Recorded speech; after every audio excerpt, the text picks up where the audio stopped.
Good evening, everybody. I wanted to go ahead and go live here. We're going to be driving across Oklahoma and Kansas for a little while.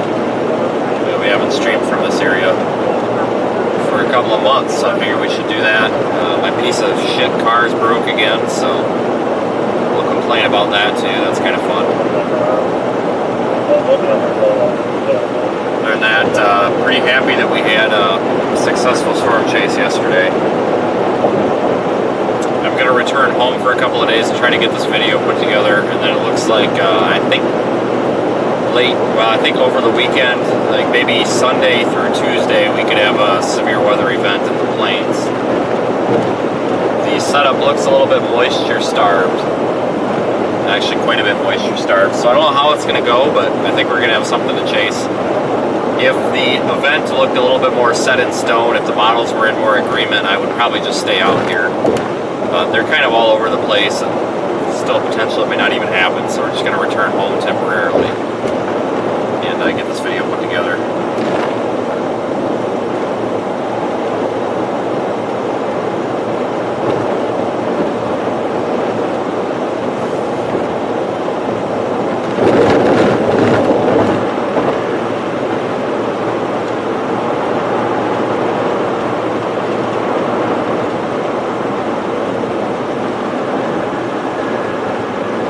Starting a campaign here as well to allow some people that would like to financially back a project that I'm going to be doing.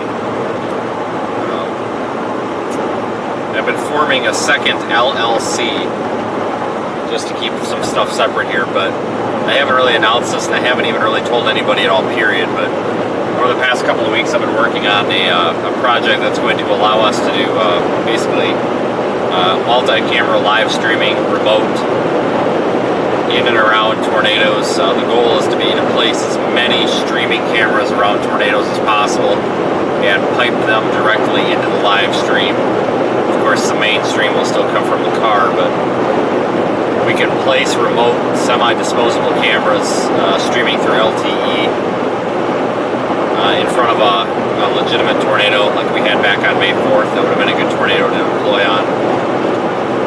I'll be putting more information out about that later, but it's going to get a lot of backlash from the storm chasing community because there's a lot of grumpy old people. I shouldn't say grumpy old people, they're not old. There's all these young, snotty kids. A lot of them are with these media brokers, and all they do is screw people. There's a couple of them that don't, but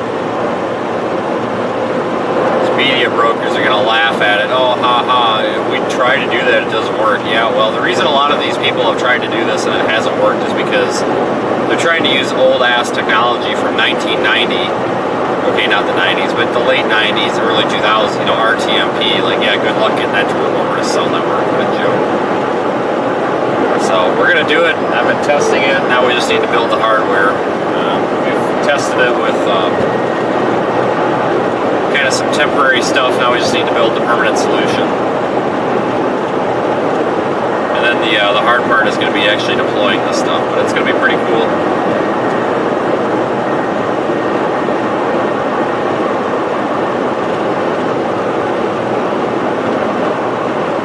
I still got about 63 degrees here. We're near Oklahoma City right now.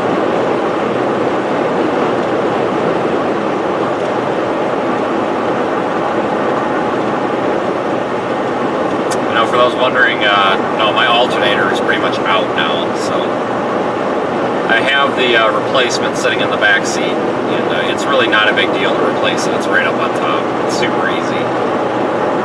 I just am trying to push it off till we get home because I really don't feel like doing it right now, but may have to replace it.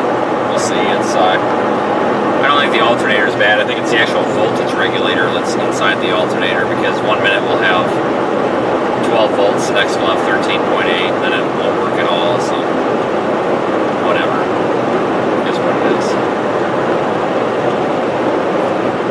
All I need is to pull $10,000 out of my butt somewhere, and we'll have a new storm chasing vehicle. I just haven't figured out where I'm going to pull that from. I'm really, really good when the going gets tough. I'm really good at figuring out places to pull money from, and I don't mean like robbing a bank or anything. I mean like taking it from other places in the budget, but right now I just don't see anywhere to take it from, but I'm working on it. Let's get to the point we may want to retire this to the backup unit. So we'll see what happens. Right now is about when that jackass would come into our chat and tell me how I'm begging for money, so we'll keep an eye out for him.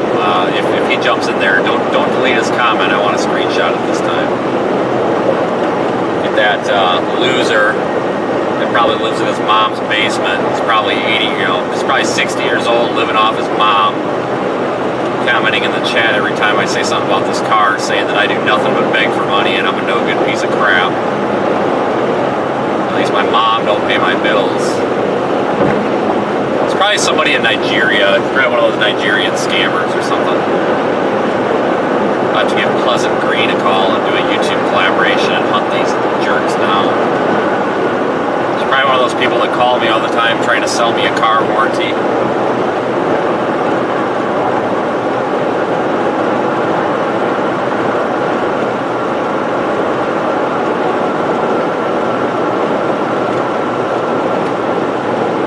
Some of these people think that I make $500,000 a year, and that's definitely not the case.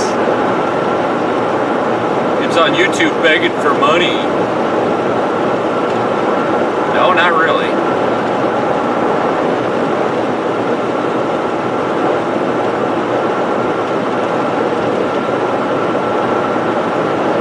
Yeah, meanwhile, there's a snowstorm happening up in the freaking UP of Michigan. A little early, lake effect snow. It's kind of funny, a lot of people were joking, well, some of them were serious, but and understandably so. Some of the models were indicating it, but a lot of people were thinking we were going to have this big lake effect snow fall across Indiana today and just get inches and inches and inches of snow, and it's not really, not these feet of snow that some people were thinking. So, but it's that time of the year where we're going to have to start keeping an eye out for lake effect.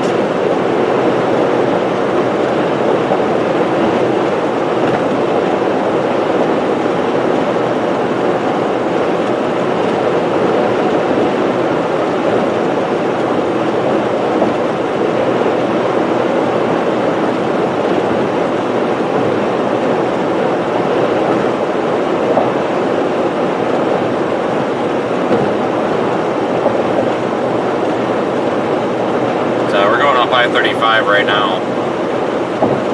Traffic has been not too bad.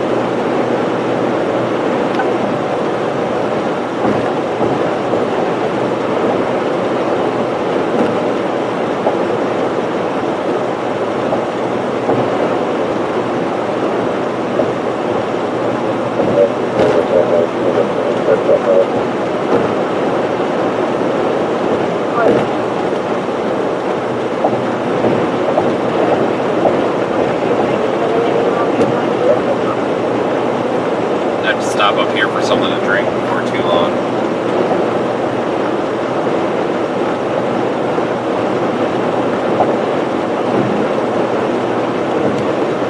But the channel hasn't been doing so well this month.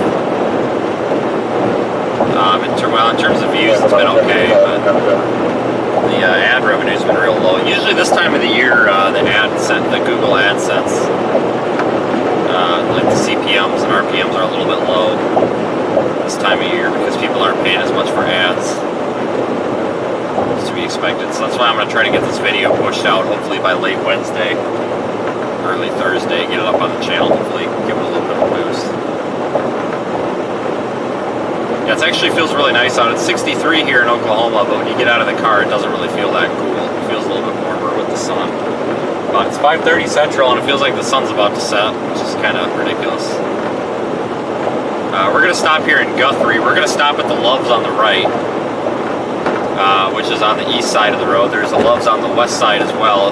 The other night when we were coming down here, Saturday night, we stopped at the Love's on the west side of the road. So today we're going to stop at the Love's on the east side of the road, which is a much better one anyway.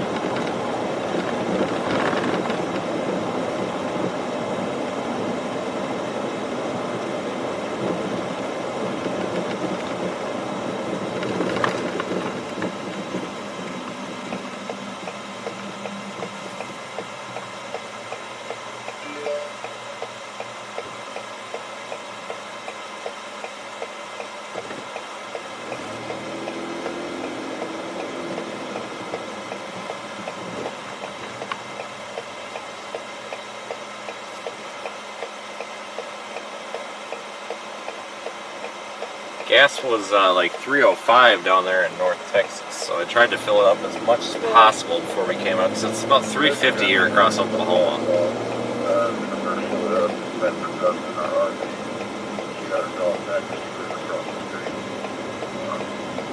And I'll be meeting up with our individual that dropped the dog off. Apparently she found it.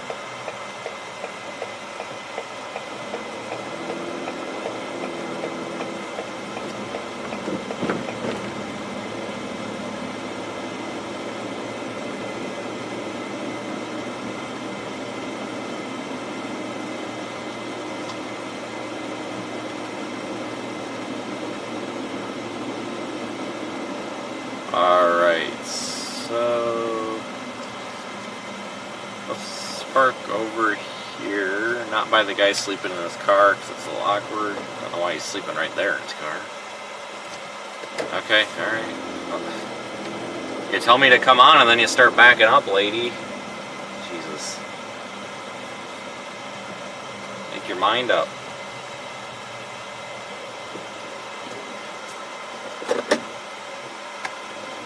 Alright, I'm gonna back into the spot. I'm gonna go in and get something to drink.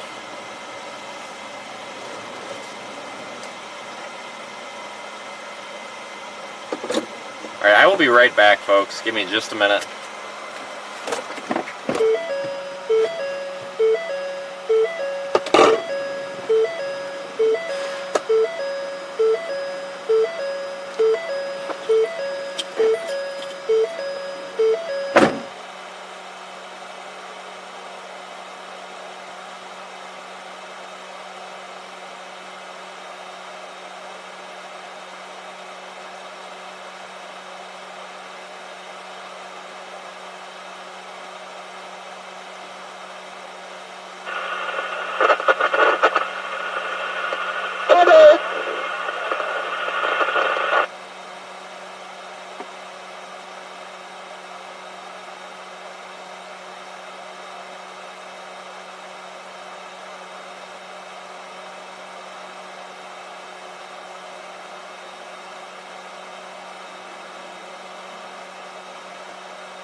Christ. What an awful experience this was. Alright, so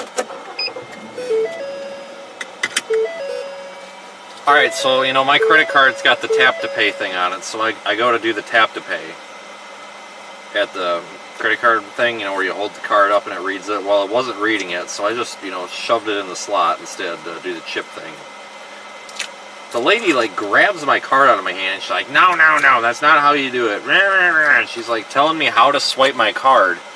And it took everything that I had in me to not be like, yeah, lady, I know, I've used a card before. Like, trust me, I've used a credit/debit card several times before. Well, she's arguing with me, whatever, about how to use this card, and, you know, I shove it in there, and then it works, and I get the notification on my phone that the transaction went through. And then she's like, oh, it didn't take it. We got to do it again. And I'm like, no, it took it. You charged my card for $3.14. She's like, no, it did not. I'm like, that's not what my bank says. And I showed her on my phone, and she called her manager over, and her manager's like, excuse me. I'm just like, oh, God. She's just like, well, it's not. It didn't go through. So, like, I open up the bank app. I'm like, no, it definitely went through. And I noticed my receipt was on the printer. Like, it had printed out a receipt. And, well, she grabbed my card out of my hand, so I decided to just grab my receipt off thing. So I grabbed the receipt, and I look at it, and I showed the manager. I'm like, it shows right here, amount tendered. She's like, yeah, that's the amount that you tendered. I'm like, yes.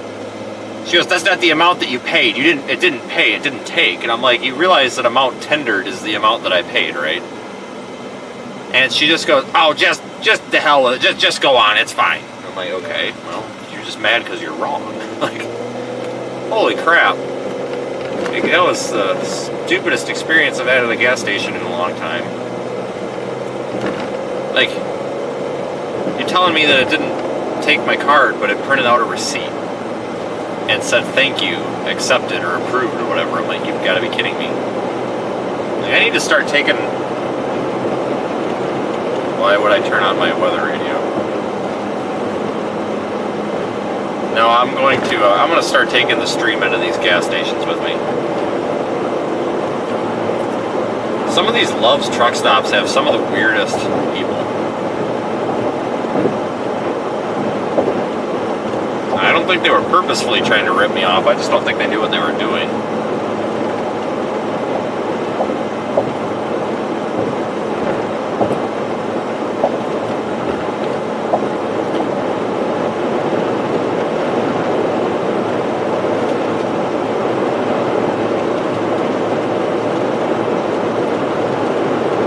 I think they had it out for me, though, because she was giving me kind of a nasty look when I was at the fountain thing. So time after time I go to Love's, and the fountain sodas are always awful. Like, they don't, the pipes don't, people don't use them enough, and then the stuff in the pipes or whatever gets nasty.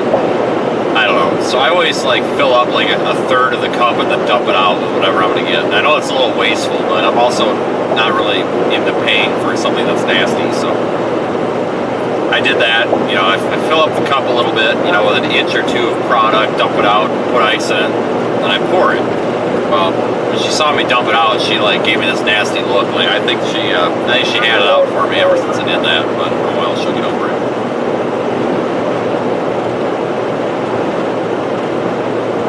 So I'll take the stream in with me, why not?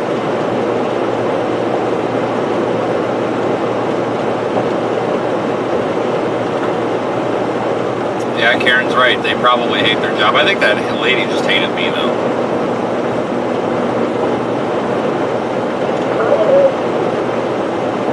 It's always at the Love's truck stops that I find, like, the rude cashiers and stuff. I wonder if that company pays really crappy or something.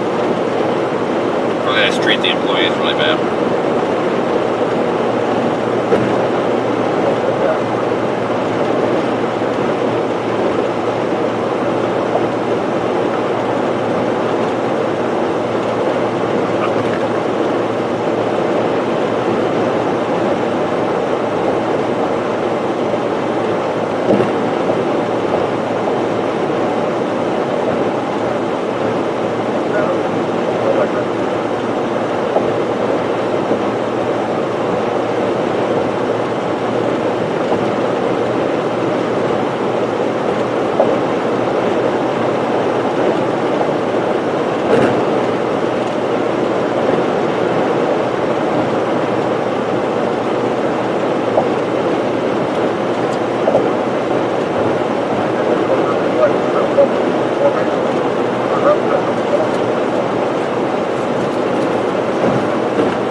There's that marginal risk for severe weather across extreme southern Texas today. The original plan was to chase that, but models last night looked like trash.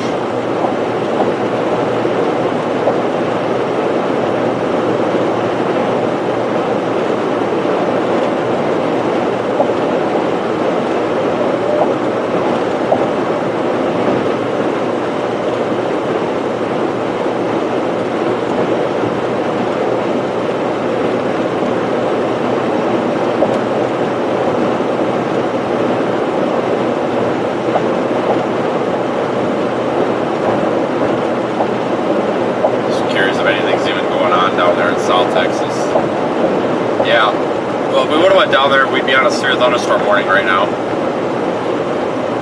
Problem is, half the storm's in Mexico, half of it's in Texas.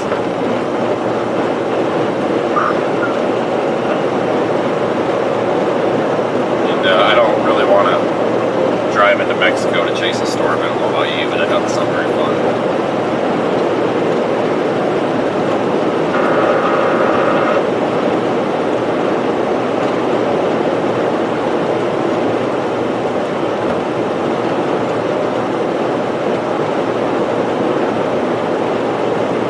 National minimum wage is $7.25 an hour. What a joke.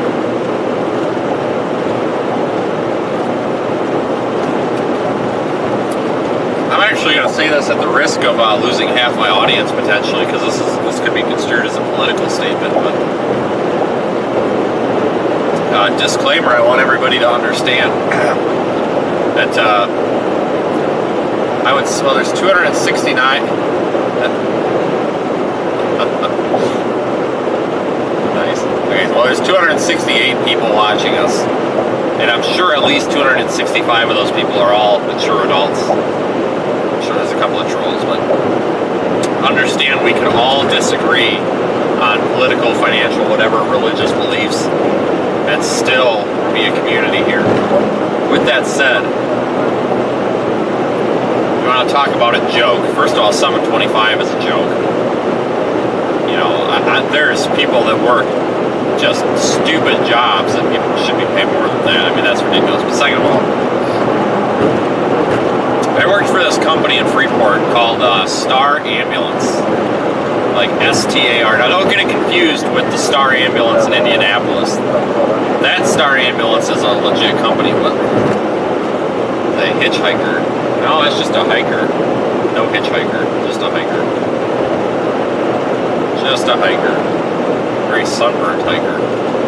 And this ambulance company was paying people in the freaking ambulance $10 an hour. How would you like it if somebody showed up in an ambulance to help you when you were sick and injured, and they were going to do a shit job because they were paid $10 an hour? What the hell? And people still worked for them because they couldn't get a job anywhere else, because they were either going to school or, you know, scheduling issues. $10 an hour for an EMT in an ambulance. How the hell is that even legal? We're talking about people that are supposed to be helping you retain your life or save your life, and they're getting paid $10 an hour. That's $80 a day before tax. What in the hell? Yeah, you want to talk about minimum wage and issues like that? My God. Isn't that terrible?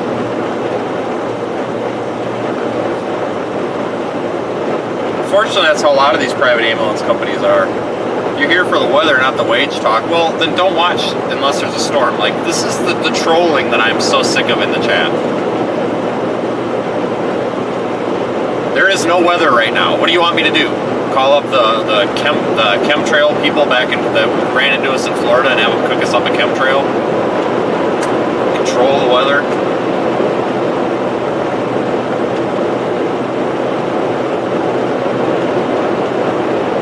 That's at least what the people in Florida told us. It's a tornado warning. Speaking of Florida, there is a tornado warning in Florida now. It's for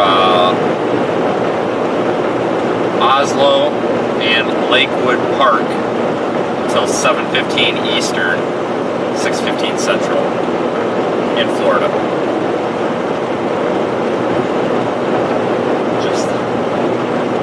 Charles, there is a streamer that does that. I can't remember who it is on Twitch, but there's this guy that he listens to the police scanner in like Los Angeles or something, and he's got like 2 people that stream for him, and they literally drive around and they go and they basically follow the cops around and they go to, and they stream what the cops are doing, and then every time there's like a stabbing or a shooting or something. This guy uses, I won't say it because I don't want YouTube to get that ticked off of me, but this guy will use some recreational medicine, we'll call it that. And the guy's like scanning smoke or something on it. So there's a guy that does that on Twitch. And I'm honestly surprised he gets away with it. I think that'd be against their policy. Dave says exactly, not sure what exactly to, but we appreciate the super chat regardless.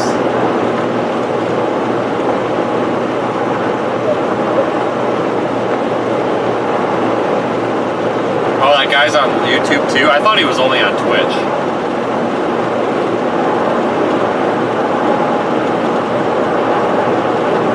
I always thought about that, like,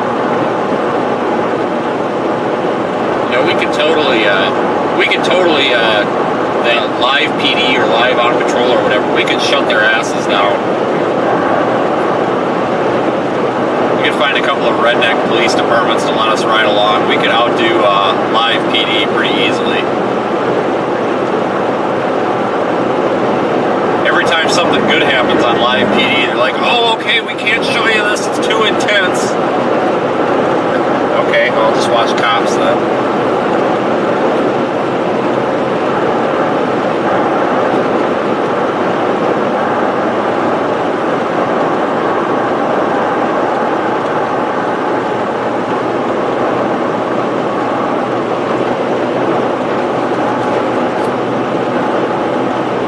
We can only talk about the weather on this stream. It's currently clear skies, 61 degrees. It's still currently clear skies and 61 degrees. See how ridiculous that sounds?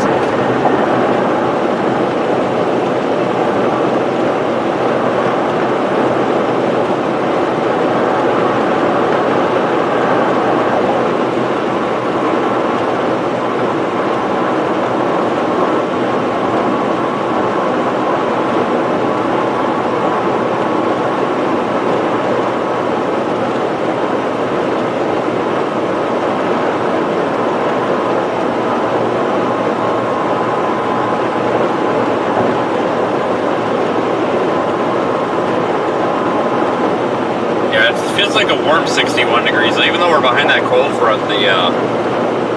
The breeze is kind of warm, surprisingly.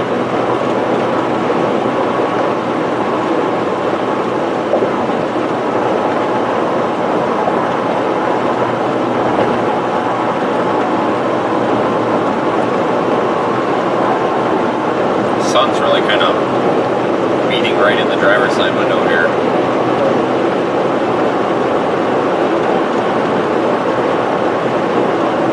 Looks like Florida trolled us again today. Should have been in Florida.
surprised how clear the skies are, though. It's been a long time since I've seen clear skies like this, though.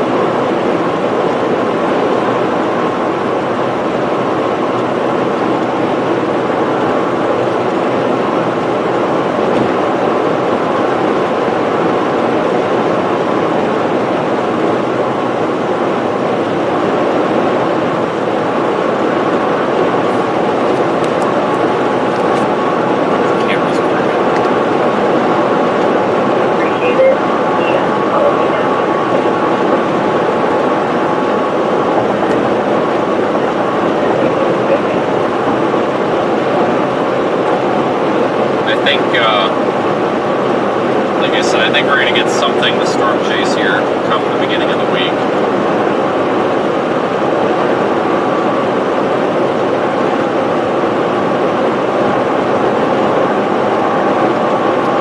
Looking forward potentially to getting back out again, but it's too early to determine where, when, and what.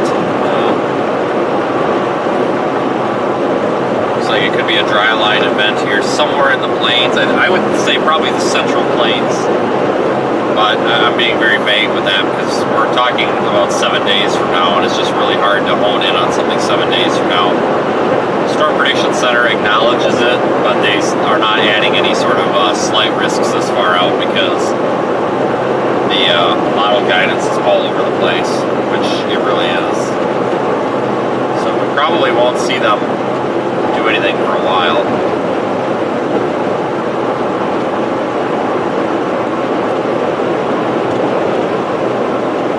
Probably wait till day 3 or 4.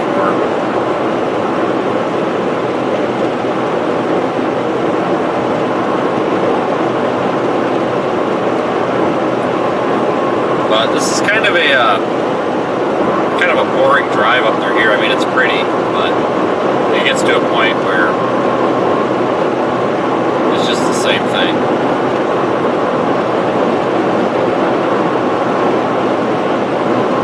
It's really not a whole lot along I-35. Once you get north of Oklahoma City, there's really not much. I mean, you get to Wichita, big deal. You go up 335, which is the tollway between Wichita and Topeka. And that's pretty much nothing. Flint Hills, that's about it.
Cows in this trailer.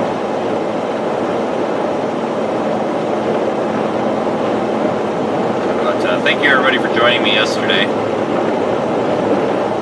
Had a pretty decent amount of views, but Sundays are usually one of our slower days for streaming.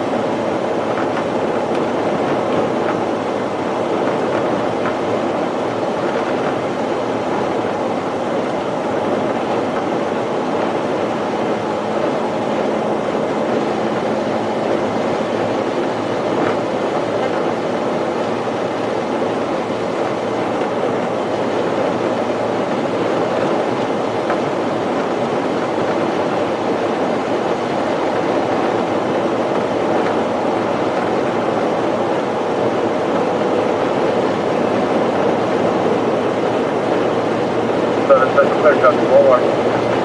Yeah, the lightning was pretty intense yesterday. I gotta go back through and get some of the still frames out of the video. Yeah, the lightning was just crazy.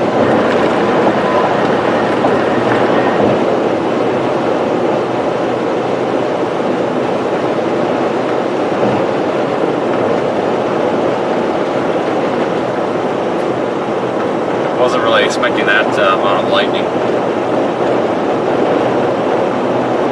Wasn't really expecting much for storms at all.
Miss yesterday though. I did put up a short video of a flash flood we came across, small flash flood we came across.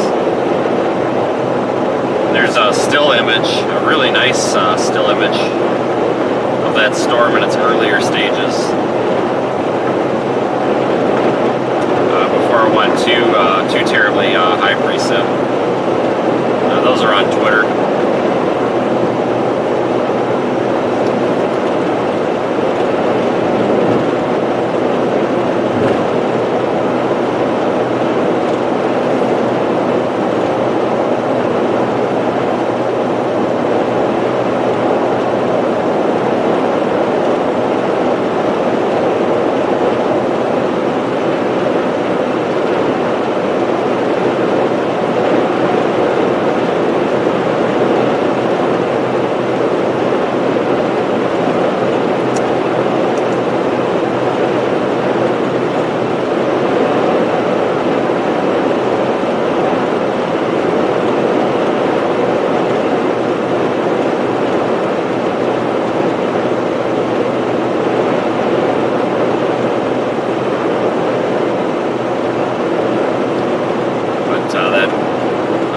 Lake effect snow event up there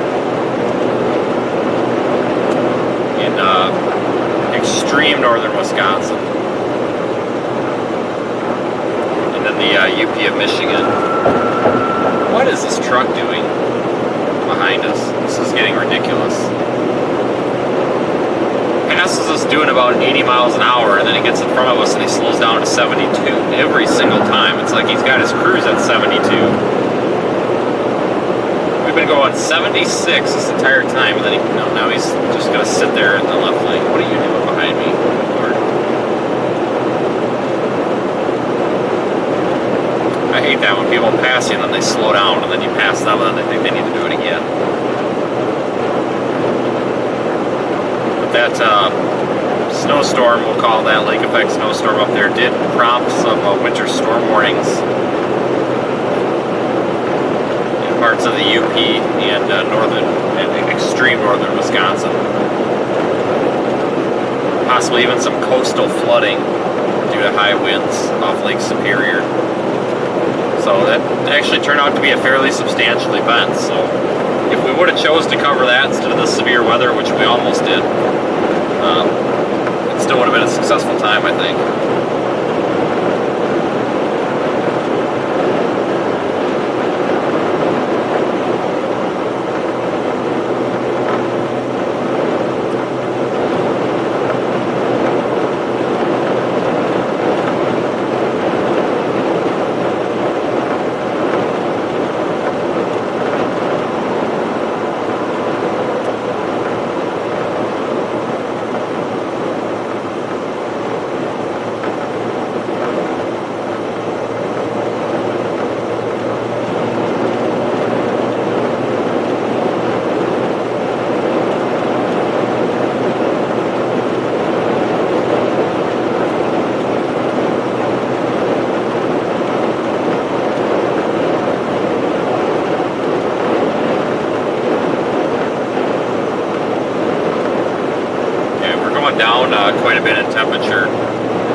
farther north we go, down to 60 now. I mean, obviously to be expected as the sun is setting, but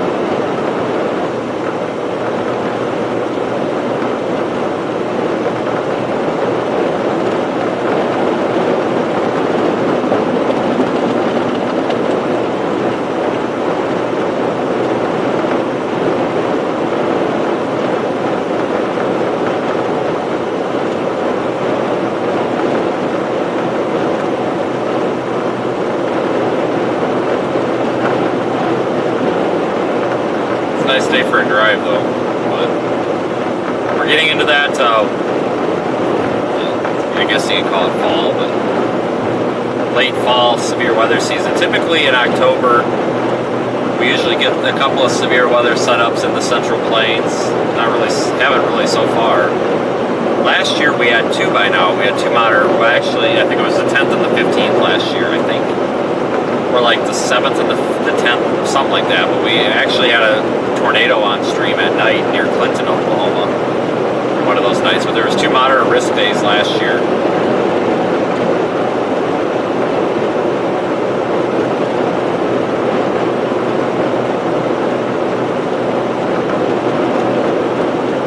That was a pretty busy month last year. This has been the only like severe weather chase we've been on. I'm assuming come November, December we'll be on a lot of snowstorms. January, typically we start seeing a couple of events down there along the Gulf Coast states. Severe weather here and there, so November, December is usually pretty quiet. It's usually almost all snow chases, and then January is kind of a mix, February is a mix, and then March we pretty much transition back into severe weather time. So we really only got to get to March. Once we get to March, it'll be things as usual again. April and May are usually our busiest months, but March can be extremely busy as well down to the southeast.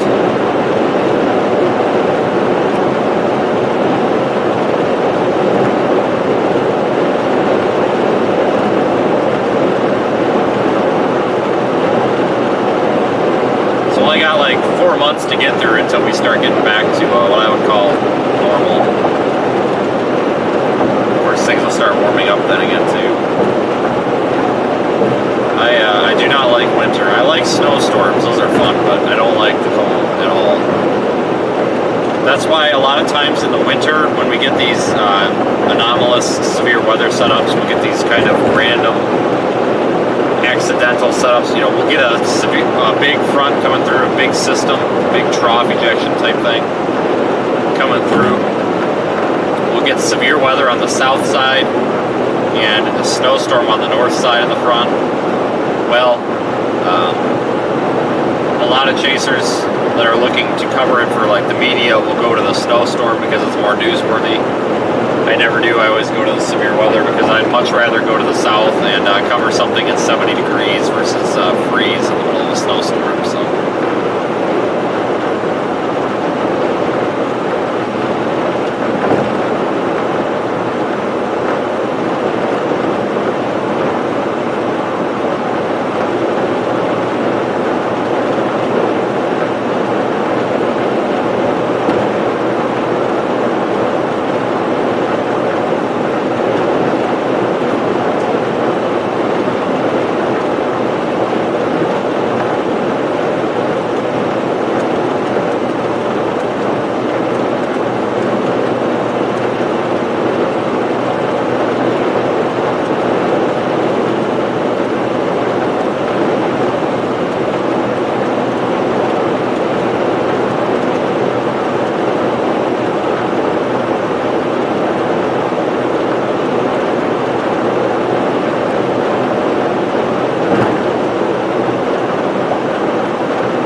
show. So I think, I really do think we're going to get something out of next week, even if it's minor. But I mean, yesterday proves that we got to chase everything, even if it looks like trash. Because yesterday was a pretty low risk day, and it turned out to be one of the better storm chases of the whole year. And I mean that too. I was probably in the top 10 storm chase trips we've done all year. Or storm chase days, I should say. Between every single day I've storm chased this year, which is probably 150 to 175 days, if not more. I would say that was definitely in the top 10. Just because I ran into one other storm chaser that was a local out there, that was it. You know, there wasn't a bunch of people out there competing for first in line and space on the road. It was in one of the best places to chase, in my opinion, and we were able to stick with the same cyclic storm for almost 5 hours, and I'm pretty happy with that.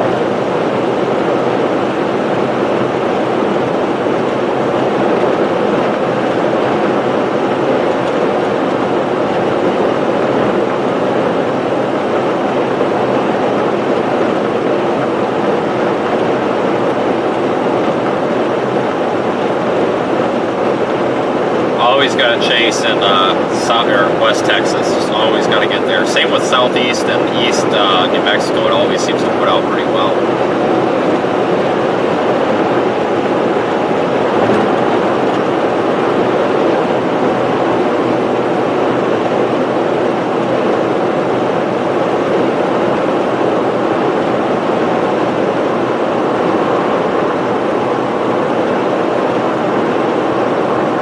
Yesterday would have been the only day, so I thought the bigger day of all the past 2 days was going to be Saturday night, which you know that we arrived just in time for, in central Oklahoma, streamed live for. But even if we wouldn't have done Saturday, I think I still would have drove down for yesterday. It would have been worth the 40 hours round trip. Especially this late in the season, you got to take what you can get.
Hopefully we get a couple more chases like that this month. Make up for a slow month. The beginning of this month was just horribly slow.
about 20 minutes or so for Kansas yet.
Trying to think how late in the year last year,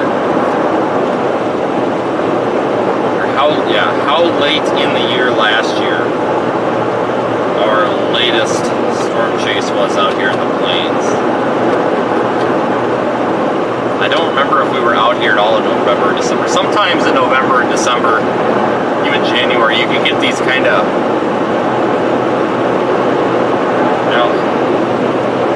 off-season events in the winter out here. It doesn't happen very often. Sometimes we get a severe weather setup in the plains when it's in the winter months. It doesn't happen often though. I don't think that happened at all last year. I can look back at the history and see. I'd have to look. Possible that if next week actually turns into something, then it very well could be our last time out here until March. Other than for potential snowstorms. Of course, we might be out here for snow.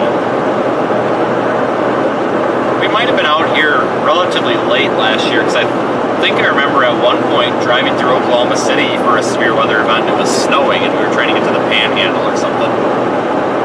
I had to drive through a snowstorm to get to the warm sector. I don't remember when that was.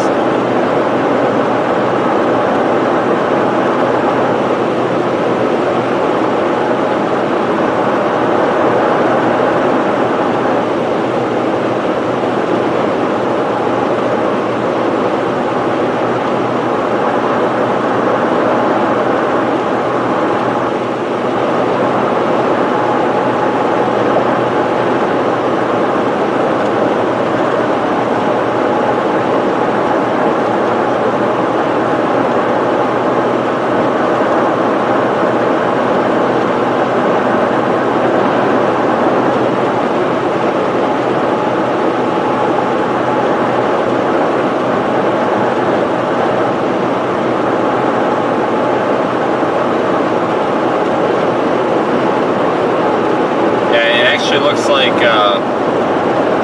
October was the last time out this way for severe weather last year. So October of 2021 was the latest in the year last year. Was not out here for November or December.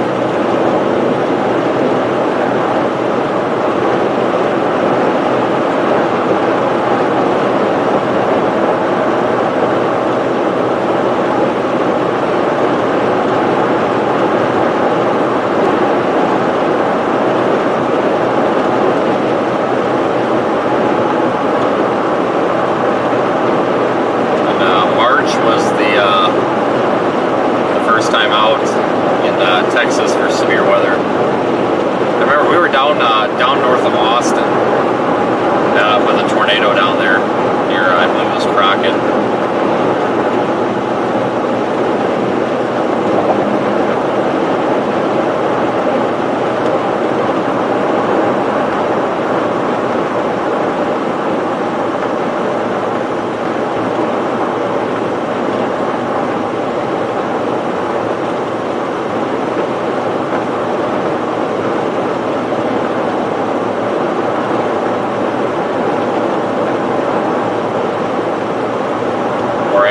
I don't know. Whatever the top of the screen says, because I just know it's I-35. I don't know townships or nearest city or anything.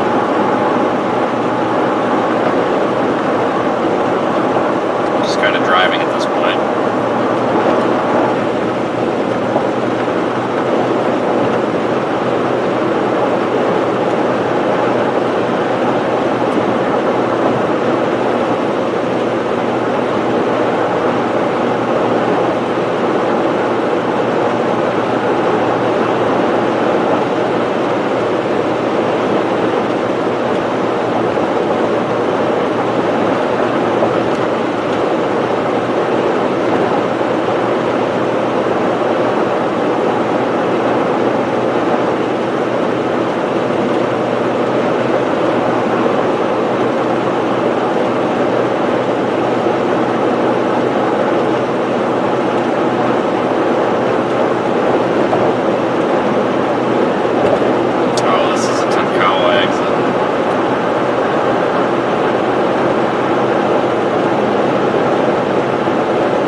Be driving tomorrow as well, so I'll try to start up a stream, but it'll be earlier in the day tomorrow. I might do one in the morning instead.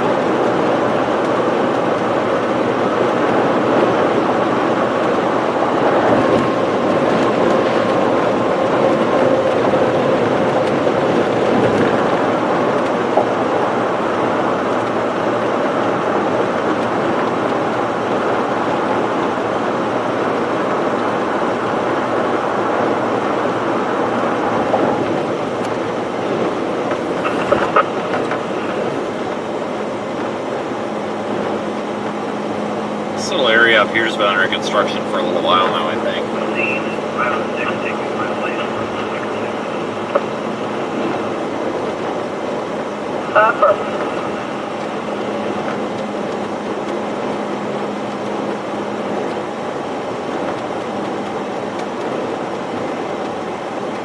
It's the Ponca City exit.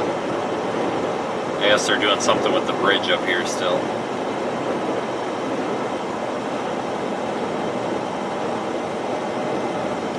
They've been doing that all summer, I think, if I remember right.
What is this guy flipping out in the chat? Because something about some other channel? What in the hell?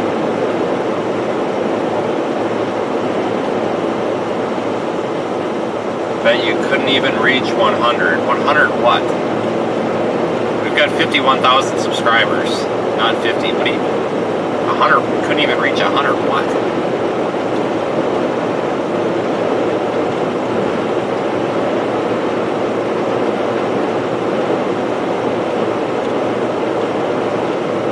If you're gonna sit there and try to insult me or other people, you could at least tell me like what you're insulting me about. Never understood that. People come in the chat and then they start just going off about stuff, and it's like, well, you gotta tell me what you're going off about here. Like, if you're gonna pick a fight, you gotta at least have a fight to pick.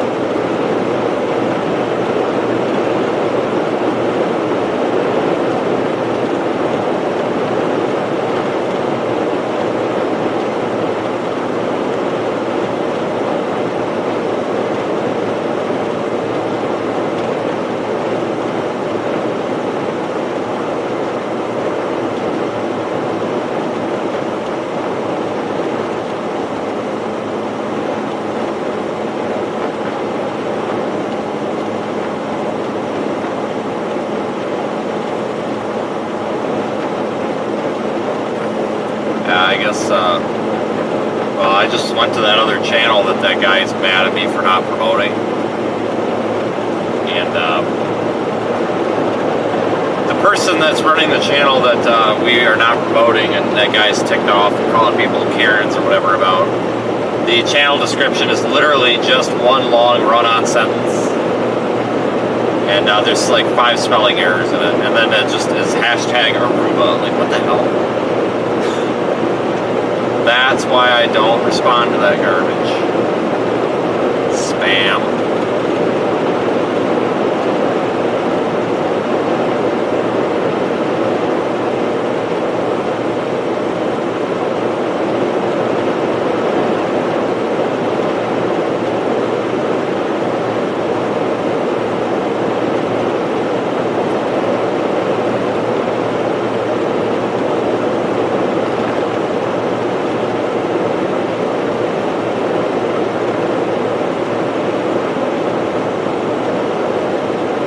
Yeah, 24th to 26th. Yeah, that's probably the time frame I'm thinking as well. Somewhere out here in the plains. 77 or 77.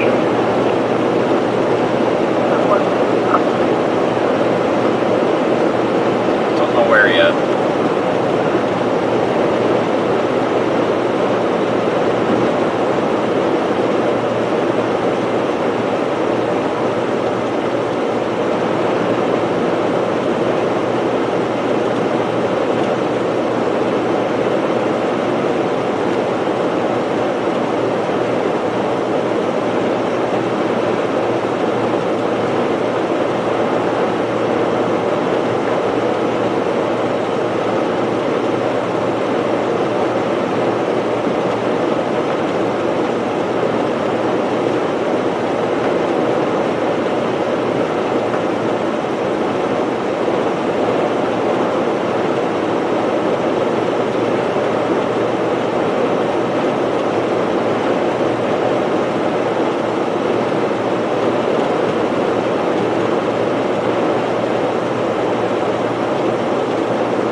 Yeah, it doesn't surprise me.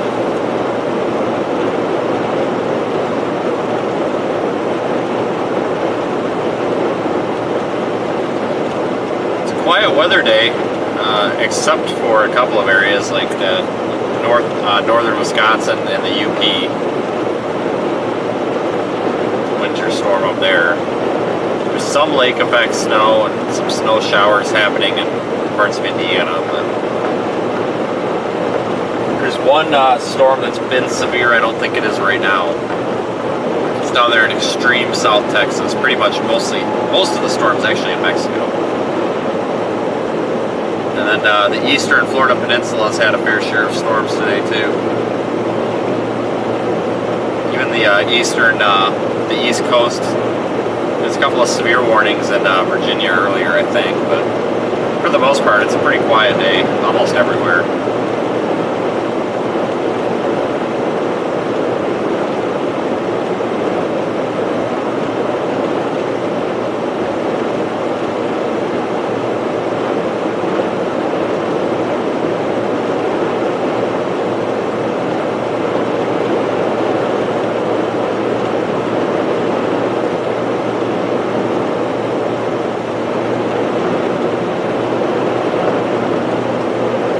Definitely tell we're driving into the wind though.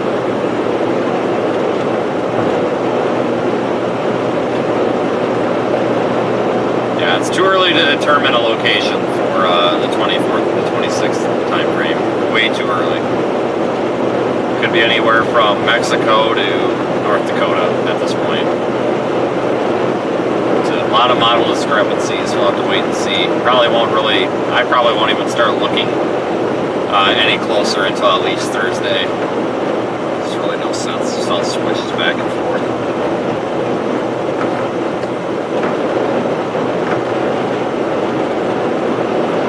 James is in there with a super chat. Thanks, James. Appreciate you supporting the channel. And of course, all of our channel members as well. Thank you, everybody who helps support the channel. The channel relies 75%. Everything that we do as a channel, 75% is funded by the channel. So we've corrected this and beat the dead horse, but there's a big rumor going around that I'm giving my car and I don't pay for this and I get free gas and free hotel. That's the most false thing ever. I've never had anybody, well, I take that back. Somebody, there's been instances where another chaser or somebody that I've worked with, somebody's been like, well, hey, I've got points, I'm going to get a hotel, I'm going to get your room tonight. I do the same thing, if I'm chasing and I run into somebody and I've got a bunch of extra points, it's like, oh, hey, I haven't seen you in a while, I'll get your room tonight, I'll use my reward points, stuff like that, but I don't get free hotels in exchange for work. I don't work for anybody, period. I don't care what anybody tells you, so... literally 75% of what we do is funded by you guys. That's why I try to involve the chat or the community so much, or as much as I possibly can, because I always want your input in what we're doing, because if you guys don't like it, then we can't do anything, period. We have to do something that appeals to the community, so that's why I make such a big deal out of the super chats. So I appreciate everybody who has super chatted anytime. I don't care if it was a year ago. It still counts.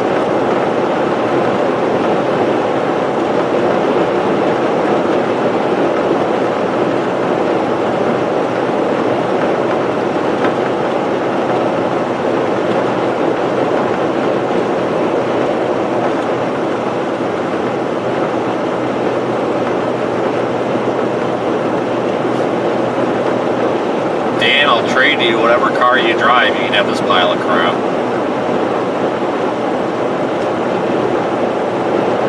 I have actually really, really offended a lot of people on social media by calling this car a piece of crap. You want to really, really upset the internet? Just say a certain car is a piece of crap and everybody wants to fight you over it. Like, oh my god, that's the best car ever, Ford, Chevy, Toyota. It's like nobody cares. Nobody really cares who makes the best car. I mean, no one cares. Some of these people get really offended over that, though. Believe me, I set some people off. And you're never wrong with some of these people on the internet. So my question to one of these people is, okay, then why does it continue to break? They're like, it's because you don't maintain it well. I'm like, really? It's had oil changes every 3,000 miles for its entire life. It's had a bajillion new parts on it. Things that are routine maintenance break on it, that's one thing, but I had the gem fail on this, the GEM, the General Electronic Module. So my headlight switch, basically, this is just stupid. everything on this car is run off the CAN bus. So even the headlights are run by data, not by a simple on-off switch. My headlight switch has a power wire, a ground wire, and a positive-negative data wire. And then it literally sends data, like digital data, ones and zeros, to the well, it goes to the BCM and it goes to the GEM, but to the, for dummies, the computer basically in the car, and says, okay, the headlight is in position 2, so turn on the park lights. It's not just like, you know, cars back in the day, you would turn them, you know, you turn the park lights on and it would activate the park light wire, or you turn on the headlights and it activates the headlight positive wire. No. Oh no, this is all got to go through the computer. Well, I had a problem with the GEM, which controls that, so my headlight switch and my high beam switch doesn't actually do anything anymore. I had to bypass that and basically and run it off of the controller for the lights, because, you know, I'm not going to pay thousands of dollars to replace that.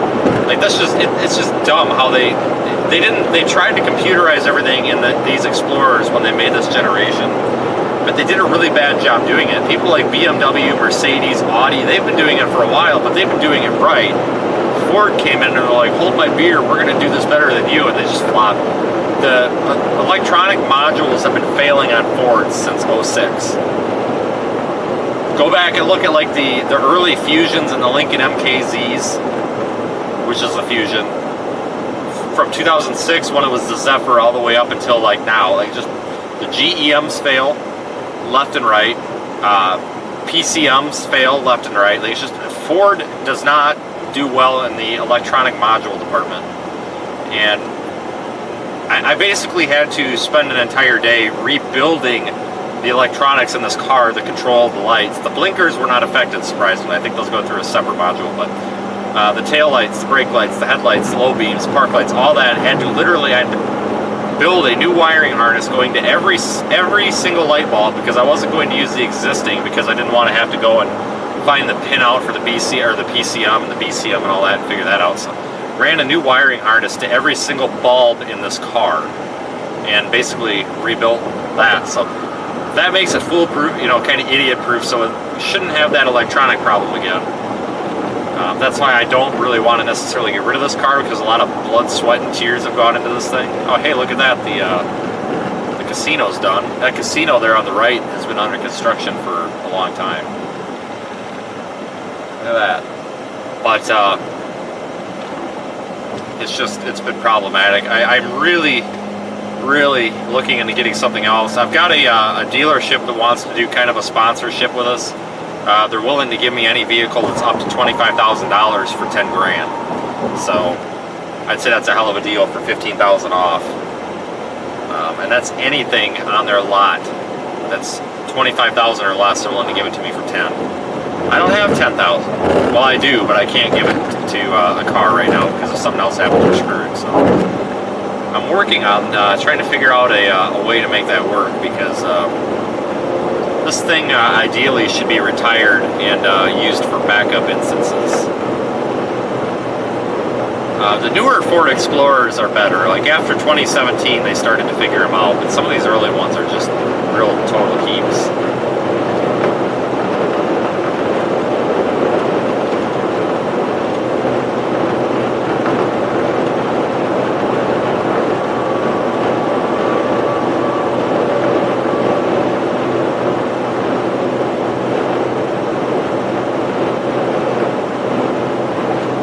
I don't know. They, you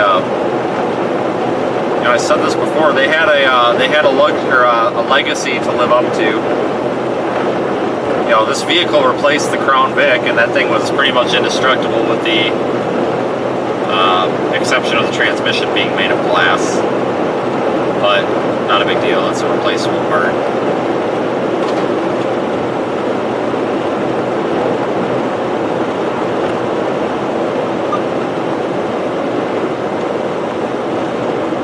Then they released these things, and it's like, you've got to be kidding me. I would love a hybrid, John.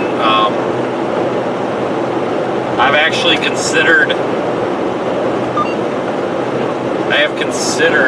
like a Toyota Highlander hybrid, but I can't really afford a newer hybrid. You don't want to buy really a used hybrid because a lot of times they haven't been taken care of properly. You know, if the batteries haven't been cycled properly, the batteries can be worn out, and they're kind of, some vehicles it's really not that bad to replace the hybrid batteries in, but some are extremely expensive. I don't think right now a hybrid in the used market would necessarily be a great idea, at least for the budget that I have, but I think down the road that wouldn't be a bad idea. You know, and a lot of people can crucify me for that and be like, well, you know, that's just more electrical problems. Well, it is, but eventually everything's going to have a hybrid option. You know, you're going to have to adapt to it in one way or at some point. You know, I'm not out here saying that every single new car is junk. It's just that a lot of these newer cars just are not made to what they should be.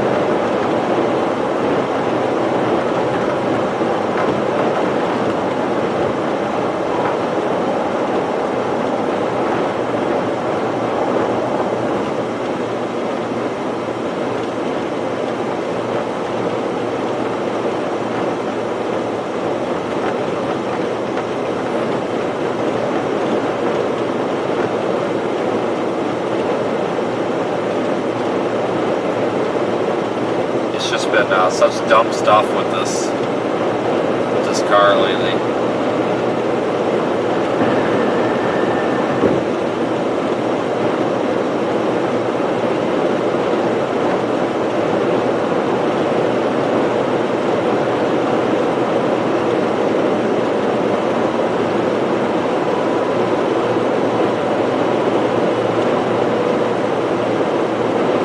I've had a lot of problems with F-150s too. Newer ones aren't so bad, but 2004 through 2008 were bad years, and hey, we're in Kansas now. 04 to 08 were bad years for F-150s in my opinion. It's the 5.4, the 3-valve motor is a piece of junk. Go ahead and fight me, I'll win. It's a pile of crap motor. Cam phasers, timing chain problems. Spark plugs weren't really as big of a problem as people thought, but just, you shouldn't have to rebuild the timing set on a motor every 100,000 miles. It's ridiculous. But I owned a lot of 04 to 08 F-150s, and I had problems with every single one of them. 2010, they started figuring the 5.4 out. I think 09 was a bad year too, but 2010 they figured out a lot of the problems with the 5.4. I actually wouldn't be against getting another truck because the gas mileage I get in this thing is about the same as a truck. The advantage of a truck would be you can put a topper on it and have some extra room, I guess. But I'll tell you what though, you want a vehicle that's got a bunch of room in it. The full cab F-150's got a ton of room, especially when you fold the back seats up, because they fold up, and you've got just a ton of room back there. That's what I always liked about mine, is the amount of room. And if you needed to move something and you didn't want to put it in the bed, you could put it in the back, inside the cab.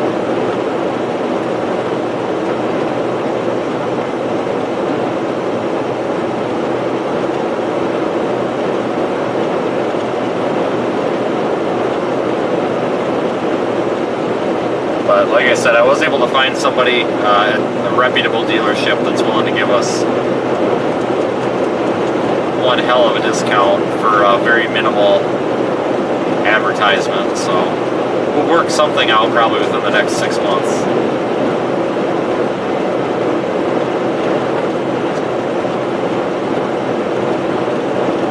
I don't mind routine maintenance on vehicles. It's when you start having issues with things that are not routine maintenance that you start getting problems. Example, electrical modules and things like that that aren't necessarily a quick fix.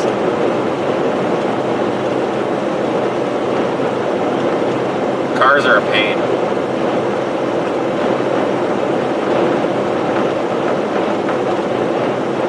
Nissan used to make really good cars. I don't think the newer Nissans are very good personally, but a lot of manufacturers aren't very good anymore. But some of those mid 2000s to late 2000s Nissan sedans and stuff would run forever.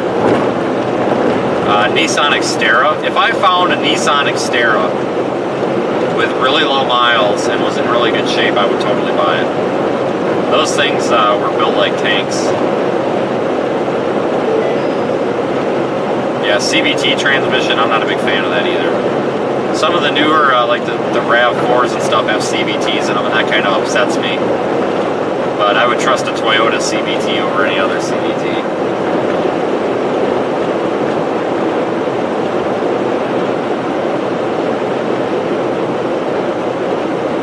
Mary, you're right. So those things that go in the back that pull out, you can actually get those for a truck. A company called DECKED, D-E-C-K-E-D, makes a really nice, it fits in the back of the bed, and you can pull it out. It's got compartments, you can have a tabletop, really nice things. But those trunk vaults that go in the back of like Tahoes or Explorers with the pull-out drawers and the little tabletops and stuff are really nice. I thought about putting one in the back of this, but I never did. The next vehicle I get is going to have one of those, though. Even if I'm willing to build it myself, and I might have to build it myself because I've got an idea of how I want it to function. It's a hell of a lot cheaper to build it yourself too, but that would be ideal to have a compartment for everything. It's just less stuff rolling around back there, and then if you get into an accident or something, it's less stuff flying around too. But no, that's definitely one of the things that I need to do at some point.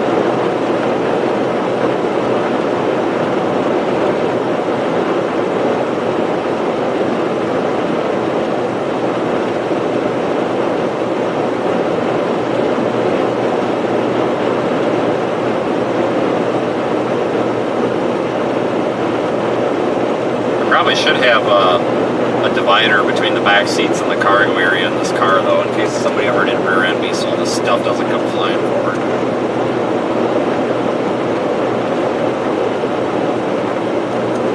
See, Mary's got the right idea. I thought about doing something like that and then having a wait. So in the summer, like in Tornado Alley, you know, you're in the middle of nowhere. A lot of these people, they'll like live in their car and do it like not because they're broke, but they do it because they want to.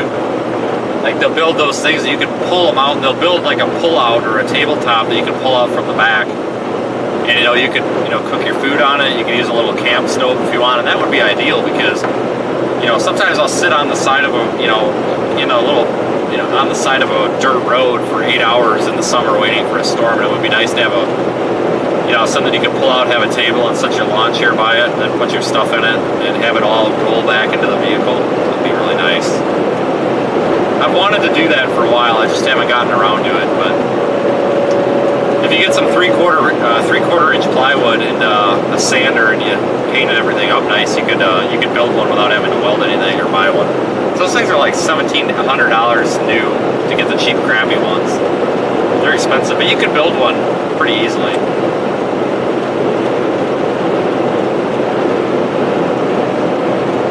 Yeah, the decked boxes are nice. I know a couple of people that have them, and they looked really gimmicky to me. Like I thought they were going to be really one of those things that you look really nice and you get them, and then they're really cheap and like crappy. But no, they're built pretty solid. There's a couple of things I don't like about them, but I still think for the price they're the best thing. I think you can get one for pretty much anything set up pretty well for like $1,000.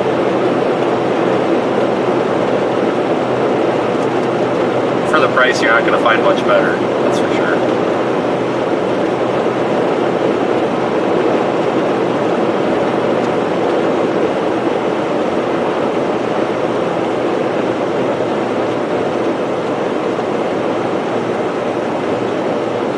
Ideally, we would chase in an all-wheel drive minivan, but I really don't want to drive a minivan. But the utility of a minivan would be awesome. All the space, but I just don't want to drive a minivan.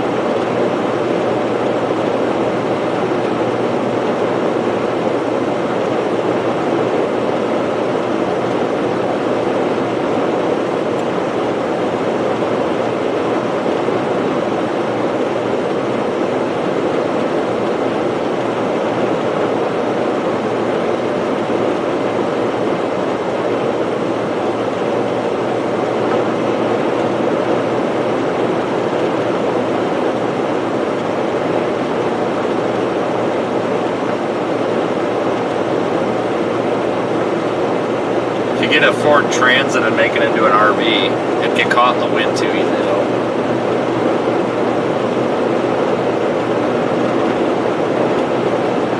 Yeah, I think I remember seeing a couple of CRVs that had that table thing in the back, now that you say that.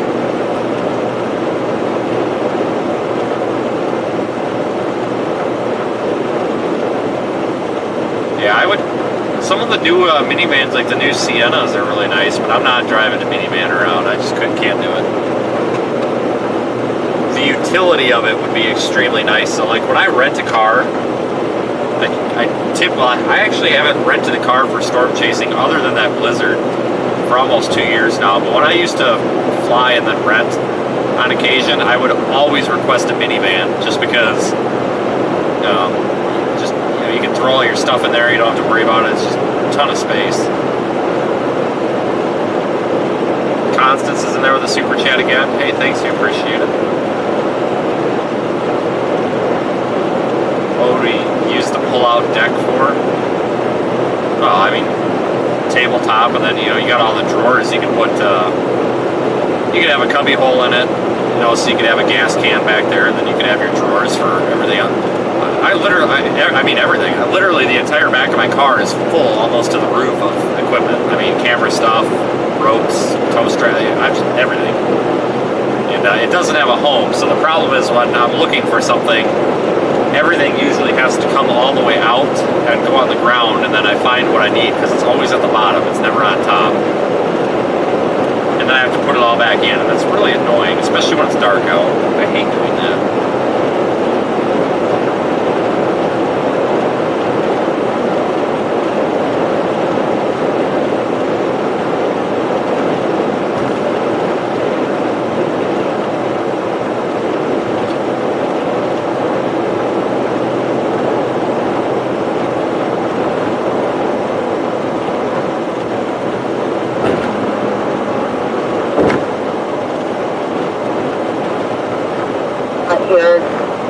Jacket.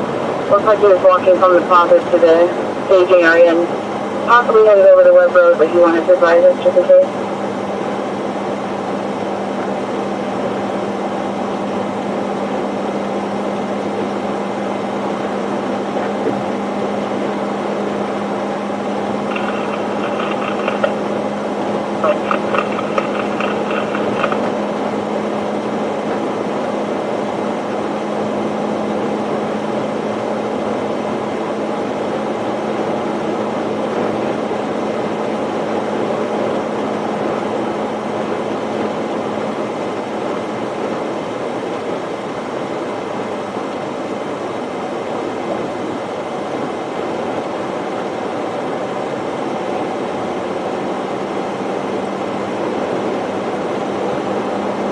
My K-tag in here, so we'll just go through it anyway.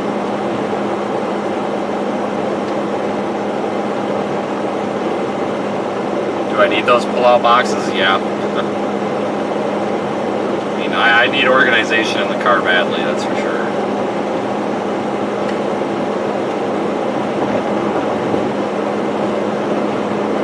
Does Hyundai make a truck? I don't think so. Oh, the Santa Cruz, that's right. Don't they make that little, like, Ford Ranger size pickup truck thing?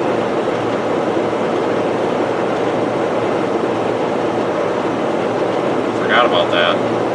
I haven't seen one of those on the road for a while. I think I've only seen one a couple of times. Obviously not very popular.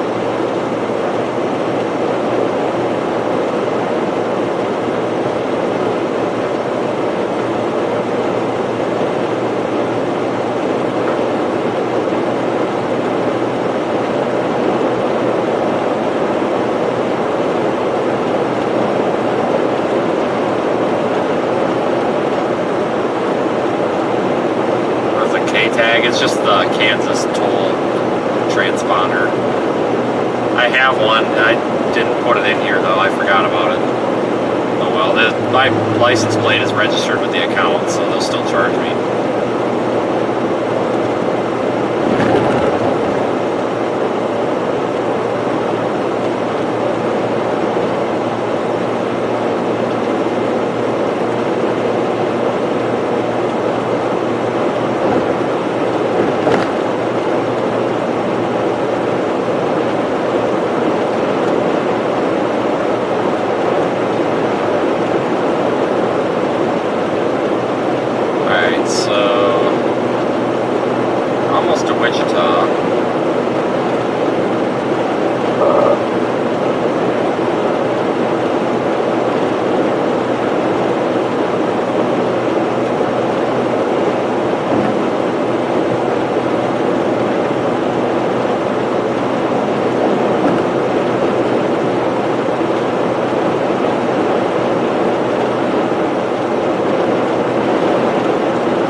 About 15 miles to Wichita, I think.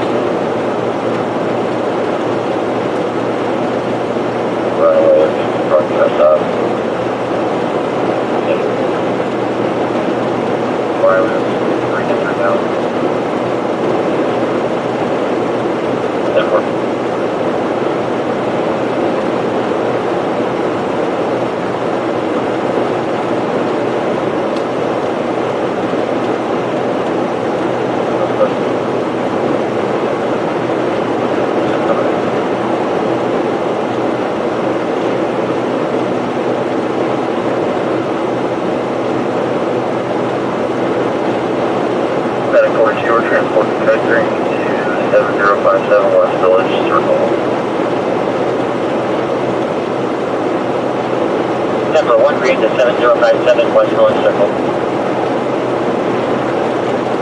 About to get passed.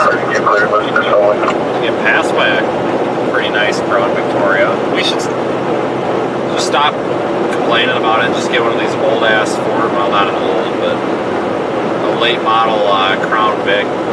You know, you can't kill those. Those things last forever. This guy's got a really nice one here.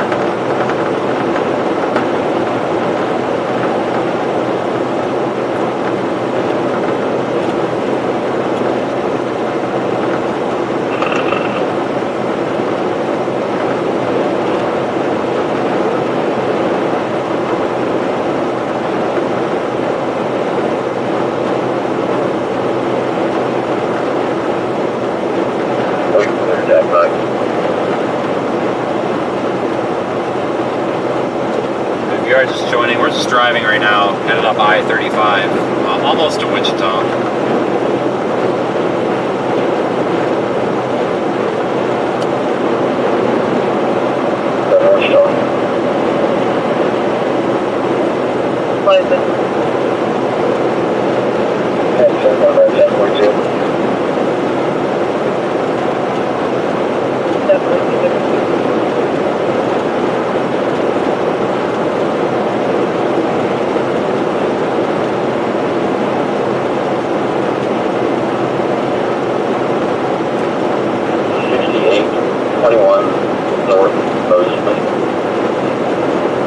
Yeah, I think that Crown Vic, that Panther platform, was the last body-on-frame car as well, to my knowledge. Municipality name and address that clip 2024 -26. It builds a lot of cars off of that platform.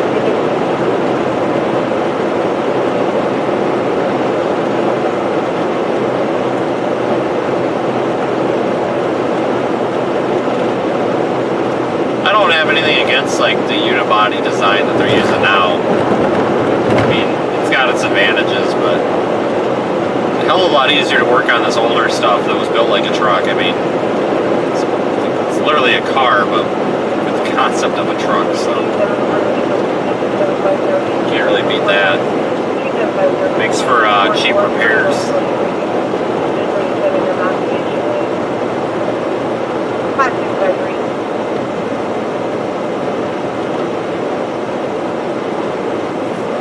I'm just stopping at some gas.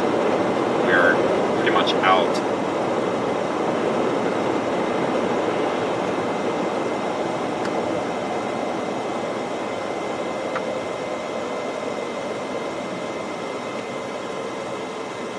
So the nice thing about the tollway in Kansas is all these little service centers are really, really nice. Oh, that's all diesel. North, Medic 38. Is there all diesel? It is. It's like awful small. Medic There's 38, diesel in posting it. from priority 1, difficulty breathing, 2750, East 45th Court North, 2750, East 45th Court North. 29 base contact, you just got fire. Contact 1855, disregarding fire.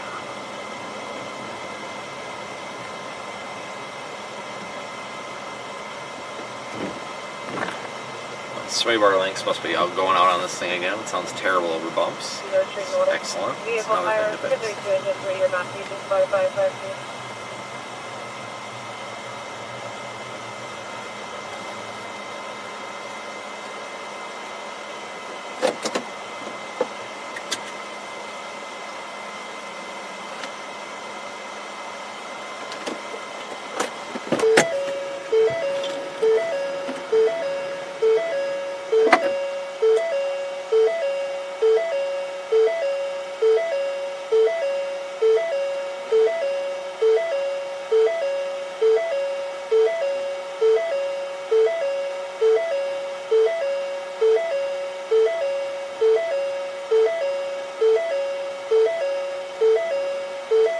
Keep this up at 4200 North Rock. Rockville there. That's 142 North Rock, great. Appreciate 28 the white vehicle enclave that is smoking. Heading against southbound. Okay, we'll get some gas here.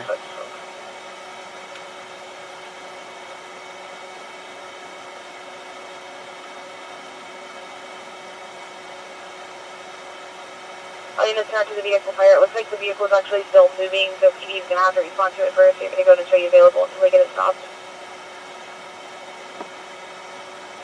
What's you available? Over. There's you, 10-4. A vehicle on fire that's still going down the road. That makes no sense.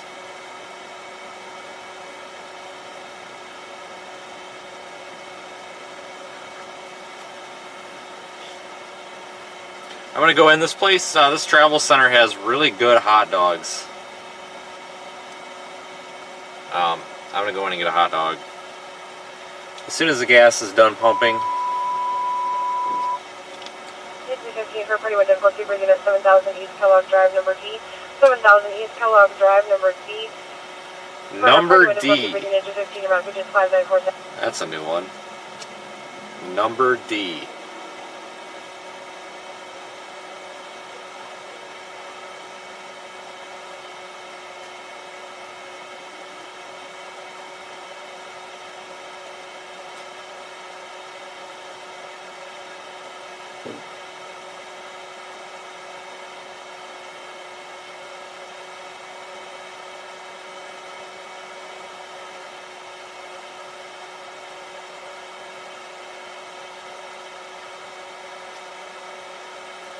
The McDonald's that used to be over 44 in Oklahoma, isn't that the one in Veneta? Greg, I think it's in Veneta. I haven't been up I-44 in a long time, I feel like. It's been... God, I didn't even think the last time I was on I-44. Well, we were earlier, but I mean north of OKC, like going toward Tulsa. Alright, I'll be right back.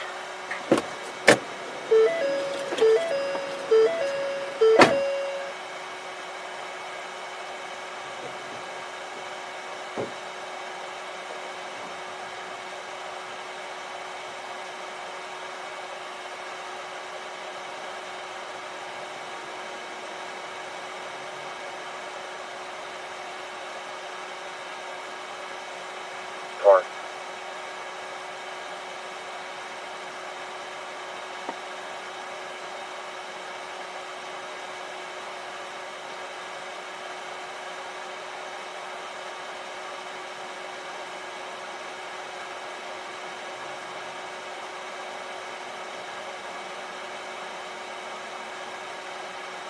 Seven on scene with EMS. Over.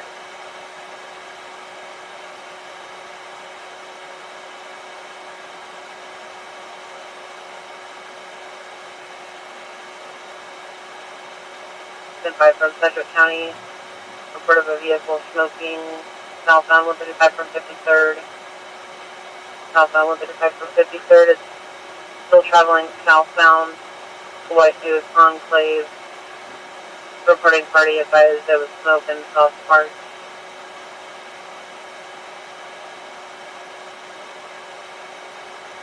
From westbound 54 on the web.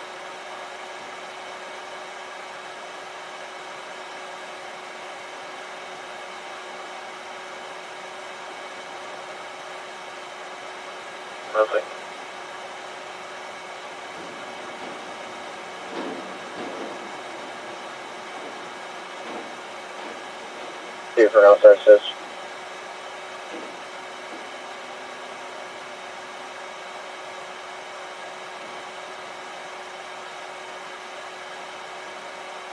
We're in white Nike high tops, blue jeans, a white long sleeve shirt, a black vest carrying a black duffel bag, a black backpack, scar around his right eye, and a star tattoo on his left forearm.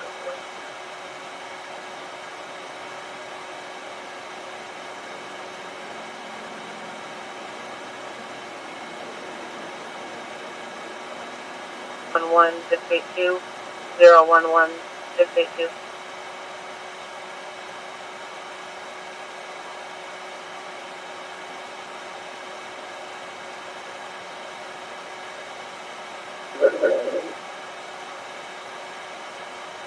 Negative, good.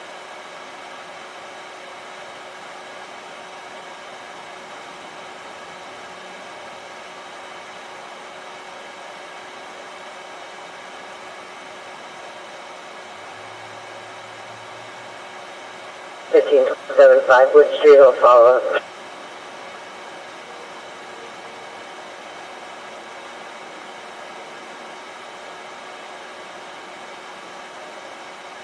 Triple negative. Right, good, good.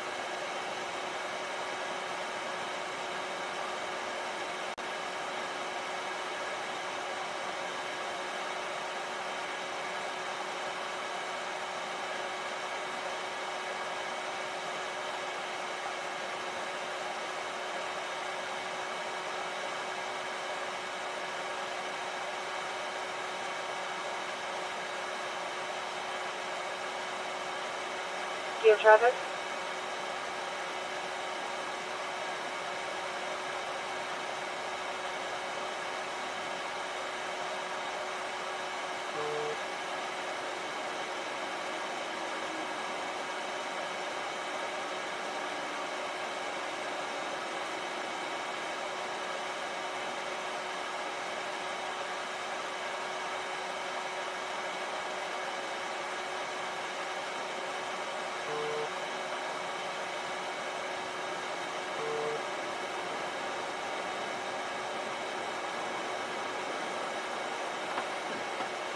.504 Paul Zebra King.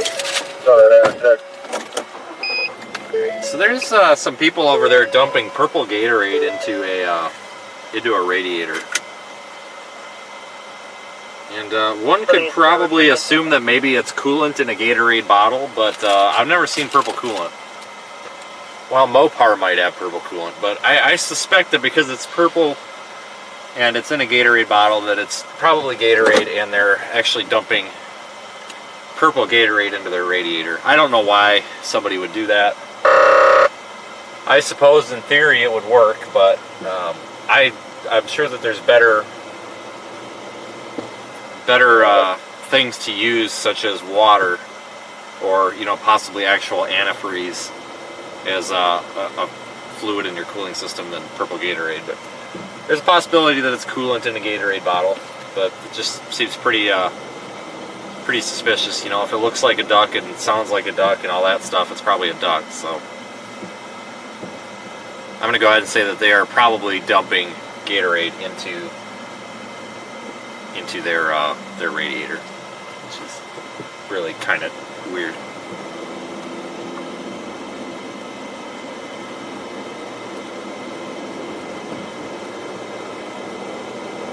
So I'm going to go ahead and say that we saw someone dump Gatorade into their radiator. Medic 32 from Post 2 for a priority 7 transfer at 620 Eastwood, number 308 BS employee, Clearwater, 620 Eastwood, number 308B. 36 checking on the Clearwater call.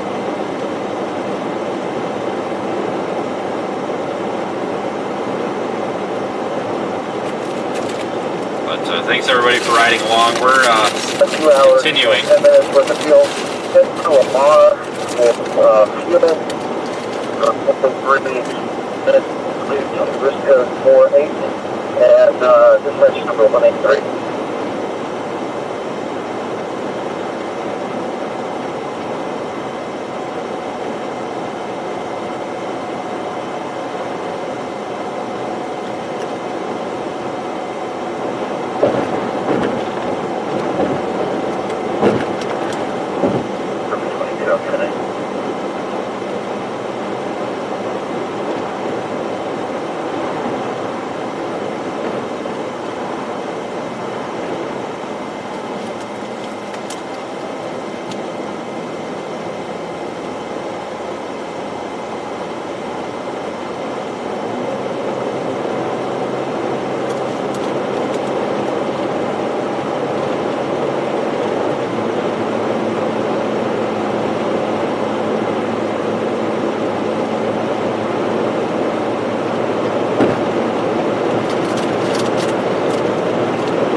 traffic.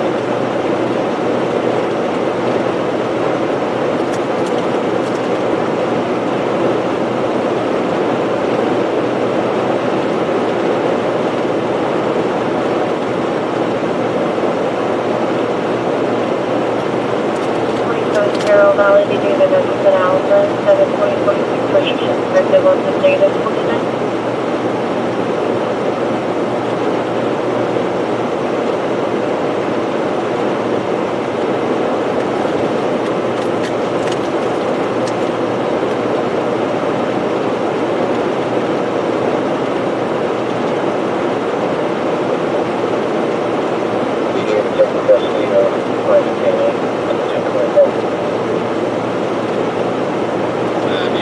Have a misconception about meteorology. You need to know a lot about meteorology and chase storms. Not really. I mean, you do. I mean, anybody can drive around after a rain shower, but to be successful doing this, you need to have a very good understanding of meteorology.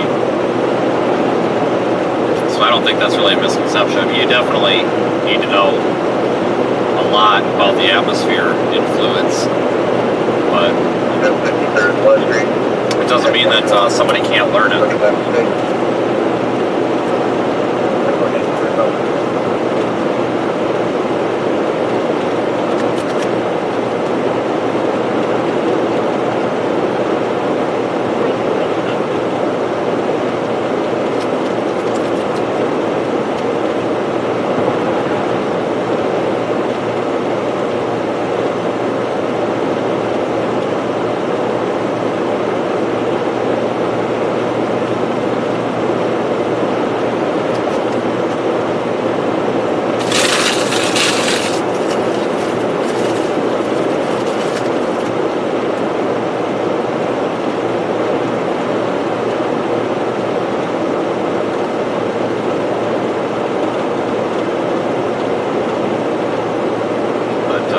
We'll keep the stream active for a while. I don't see why not.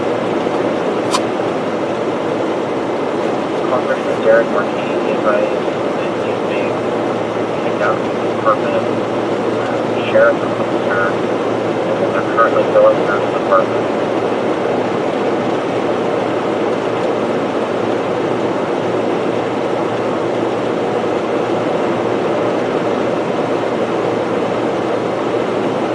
We'll be going up 335 past Emporia toward Topeka.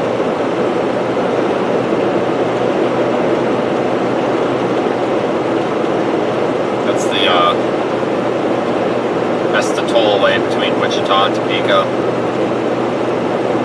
It's definitely worth it. Okay, thank you.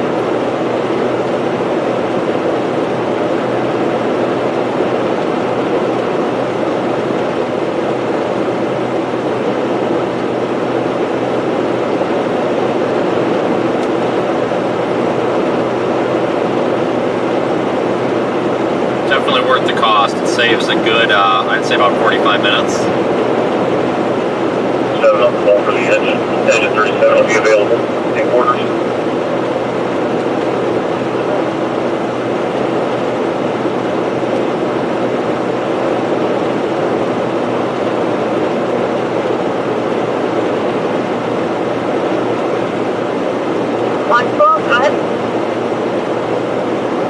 Hey, my radio's going dead on me.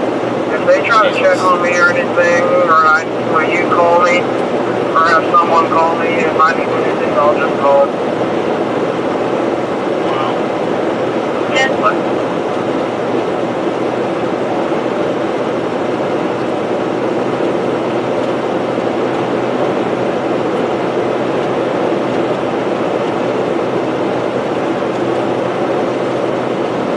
Oh, I forgot to clean the windshield.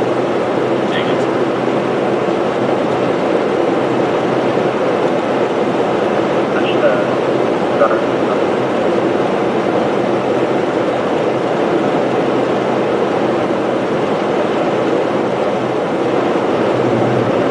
Oh, Heath's in there.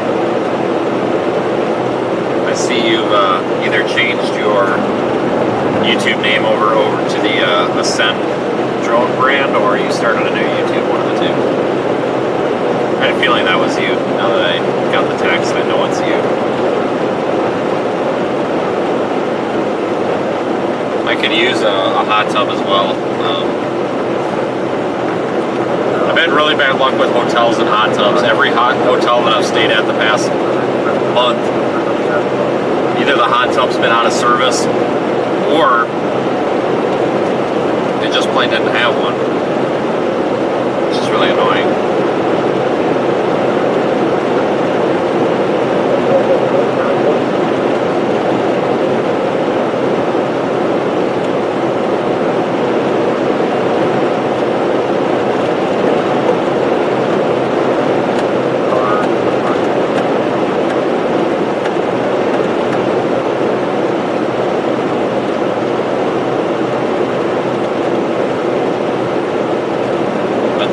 Going up the tollway here is you can go pretty darn fast, and there's the traffic usually moves pretty well.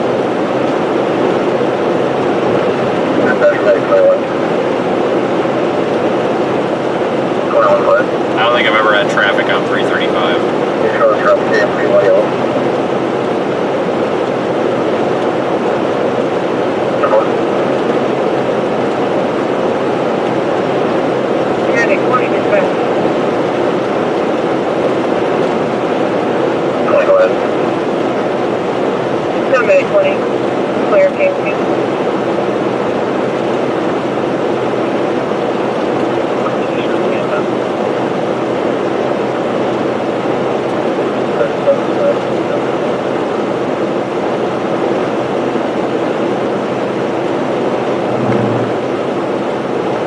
I've got to get that headlight replaced.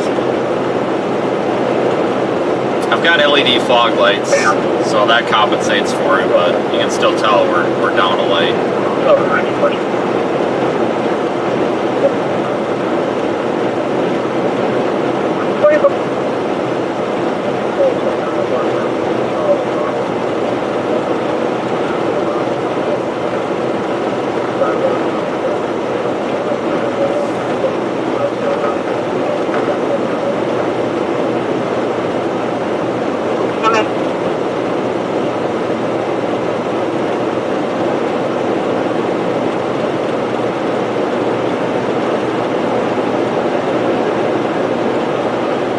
After 7 Central Time and it's already getting dark out. It's too bad. On camera it looks a little bit lighter than what it actually is. This camera does really well at low light. It compensates pretty well. It's a combination of it reducing the frame rate. I think it drops the frame rate down to 24 automatically and opens the iris wide open, but it compensates really well for low light without having to go into like a low frame rate or anything, which is nice. That's why I try to stream with this specifically. This is only a 1080p camera. That's why I specifically use this one for that.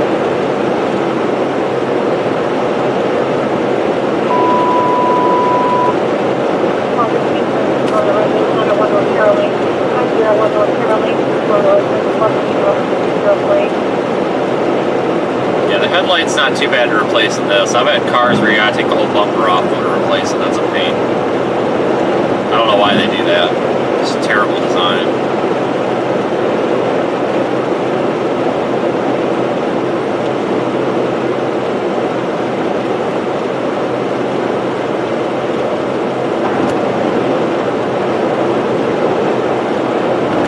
Alright, so we're coming around Wichita right now.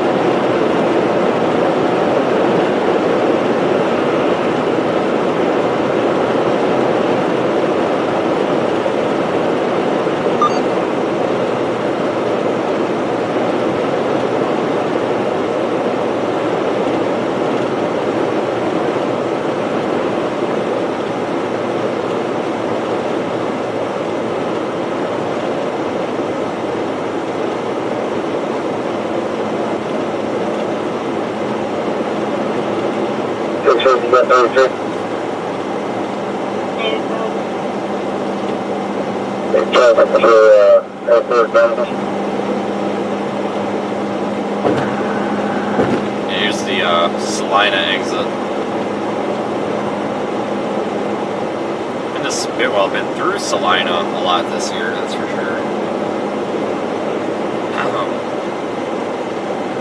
Been all over this year. We haven't seen a whole lot of tornadoes though. We've only seen like maybe 15 tornadoes this year. And I would only count about 4 of those as being like good quality photogenic tornadoes. Other ones were all crappy. The ones that stick out are, I think it was April, it might have been the 6th or the 9th, it was the Cordell, the Leslie one. That was the first real good one on stream. Medic 23 from post 10, core 31, difficulty breathing, 119 South Minneapolis, 119 South Minneapolis. There was a, well, the Winterset, Iowa tornado, that was on stream, but that one was hard to see. It was so rain wrapped. I mean, it was clearly a big wedge, but still. 55 for with difficulty breathing, 119 South Minneapolis, 119 South Minneapolis, 41 difficulty breathing, 55 to about 547. And then, let's see, the April one in Georgia. Then there was, what was another good one? The Crowell, or Crowell. Texas tornado on the 4th. There was a tornado on the 2nd and the 3rd. No, it was just, there was a tornado on the 2nd, but it wasn't streamed to YouTube because we were having problems that day, but it was streamed to Omega, so that counts. And then on the 1st, May 1st, once again, Fort Stockton. Take your traffic plate. We had that really nice tornado down there near Fort Stockton. Those are the only ones that I would count as like really photogenic this year. 10-4, breaking, pushed over, roger. Been a lot of storms and a lot of chasing, just not a lot of photogenic tornadoes. Same with last year. Last year was a pretty bad year for tornadoes. Driver was still getting home for heat, and then they both split to go different ways. Nobody wants contact each other. But you never know, the year's not over yet. We could get a wedge next week, you never know.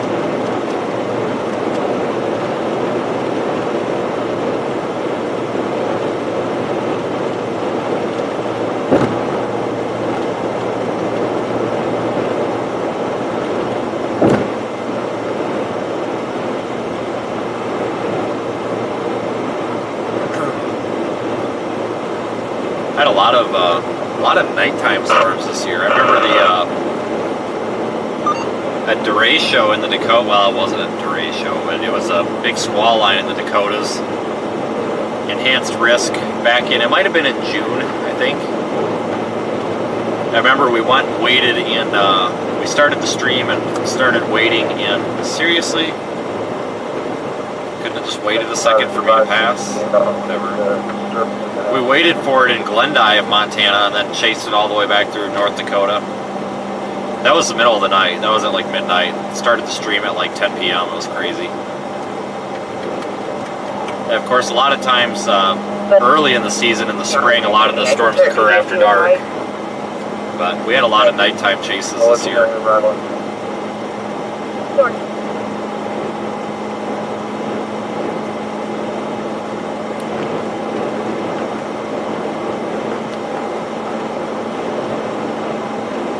Number 4 is 1+45, that's on school B.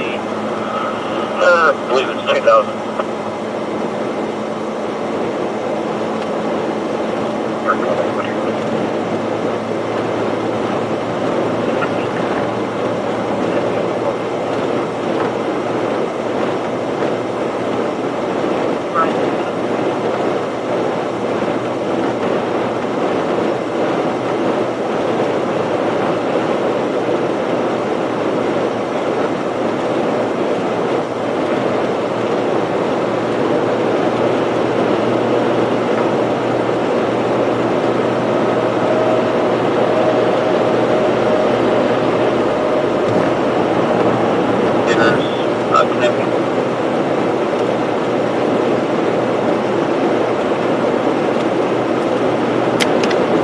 We're on the east side of Wichita.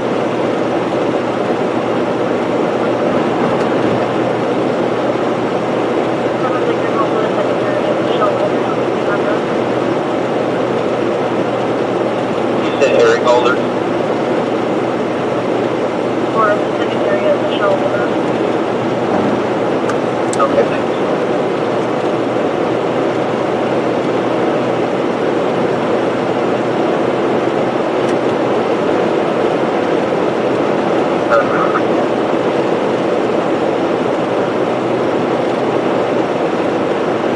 We'll do some live streams from the office this week to kind of fill things in. Like I said, I've got a video that I'm going to make and get posted also. So we'll still have some content coming out this week.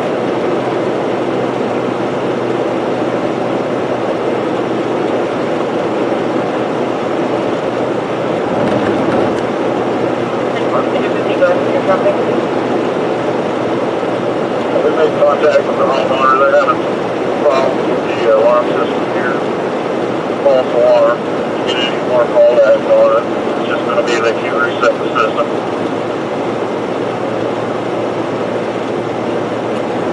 I'll send you that.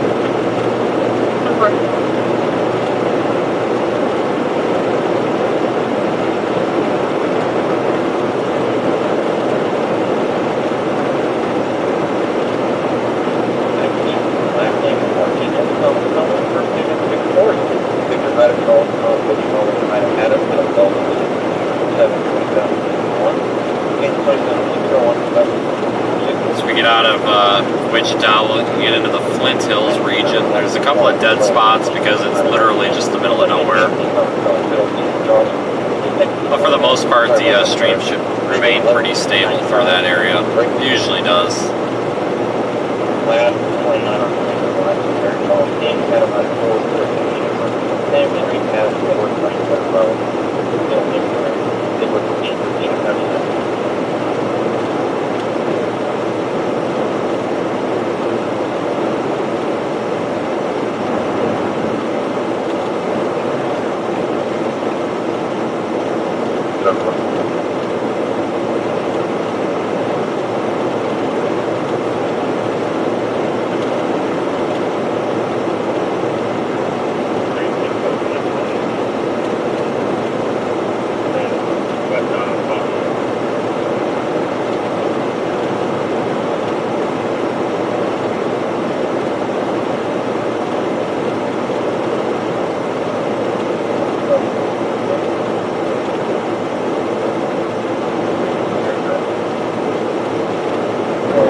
Drive during the day. But I left, I stayed in Abilene, Texas last night. So I left Abilene at about 1 p.m. today. So I got a really late start. I'm really not in a hurry. It's not like we don't really have a schedule here. It's, we don't really have a next event to get to or anything.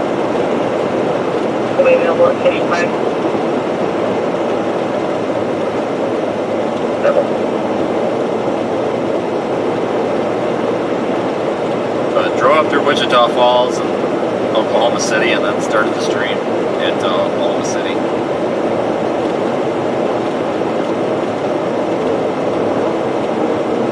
That was definitely a hit and run, wasn't it?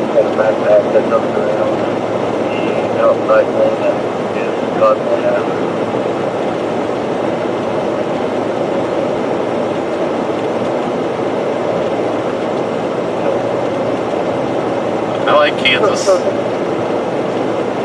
Really nice wide open state, very pretty, especially western Kansas. A lot of good chasing has happened in western Kansas.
lot of people We'll have a lot of people like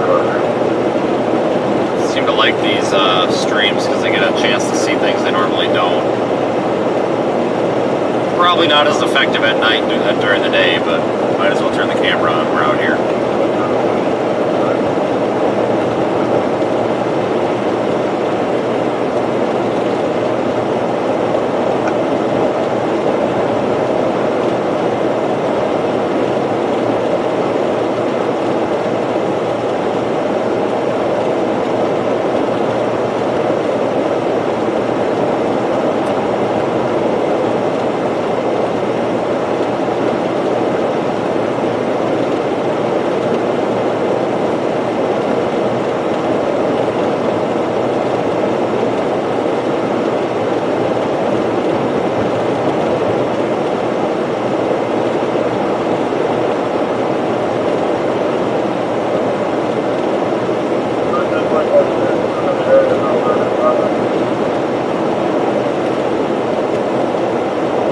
Nice night for driving. Wow, we're down to 48 now.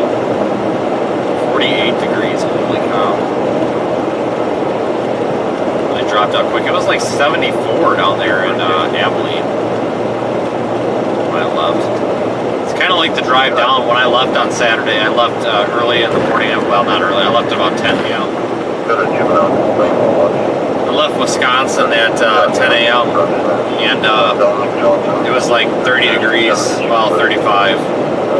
Left with a winter coat and got to Oklahoma City and it was almost 85 degrees. I'm like, you gotta be kidding me. Another canvas with them as well. Swine color for another juvenile making a predator via text.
Some dumbass is running from the cops. I think that's in Andover. I started up behind them. We're eastbound.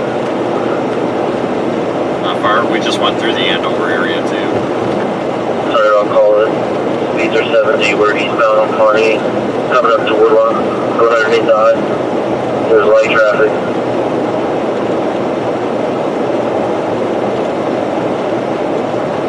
That's just going to be telling to maintain. We're still eastbound. Speeds are around 70. There is no traffic on the roadway.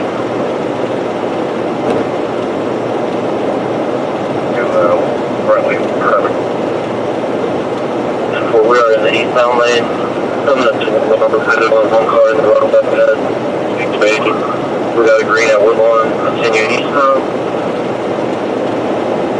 Yeah, not 100%. Alright, so looks like we're going to be going northbound from Pawnee and Woodlawn. Speeds are 27. There is one car in the roadway. We're still in the northbound lane. Not 100% sure where that is, but I think it's in Andover. We're going to be turning westbound on Mount Vernon and Woodlawn. These are about 25. There is 2 cars up ahead on the roadway. And we broadcast this on the east side. Oh, it's Wichita.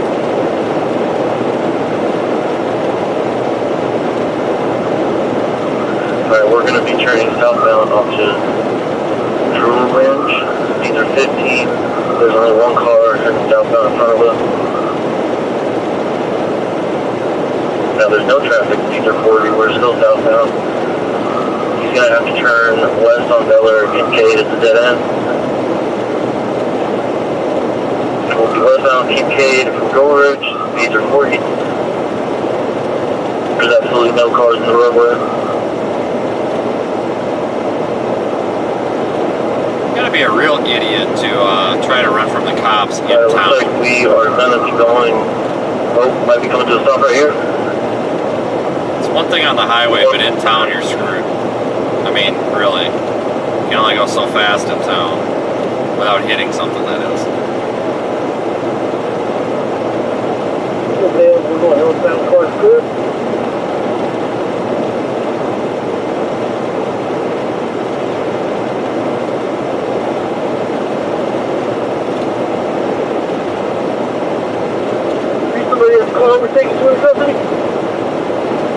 I can't understand that guy. He sounds like he's got a rag in his mouth. Some of these people don't do radio training with a lot of these places anymore, and like they cover the mic with their hand and all that. I've seen all sorts of weird crap, and it's like nobody can hear you. Well, they must have got him. That was quick. They didn't put up much of a chase. Good job. 23, where did you guys stop at? We're at Walden, UK. Yeah, I think that's the east side of Wichita.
That's the service center right there on the left that had the hot dogs, not the last one. I had them mixed up. Did I shut off the dog or was it already shut off?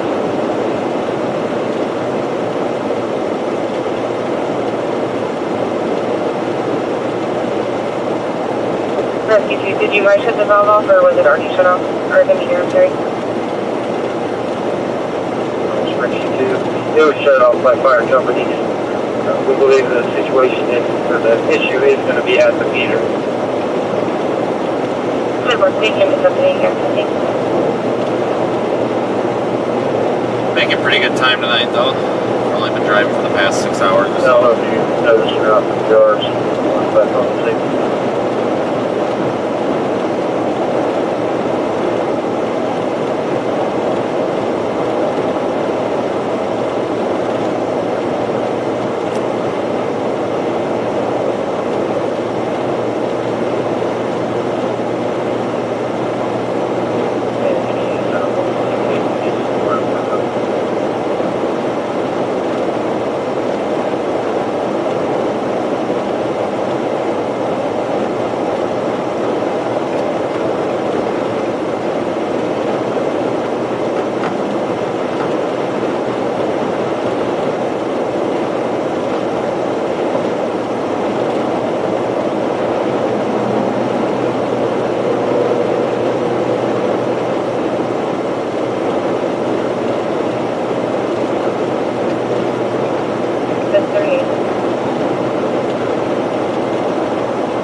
traffic out here than I expected. It's not bad or anything, just a little bit more than it normally is. I guess it is only 7:40. It feels later than it is. It feels like it's 10 o'clock at night.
I-35 splits off in Emporia, that's right. So this is I-35 up until Emporia, and that's 335. That's right.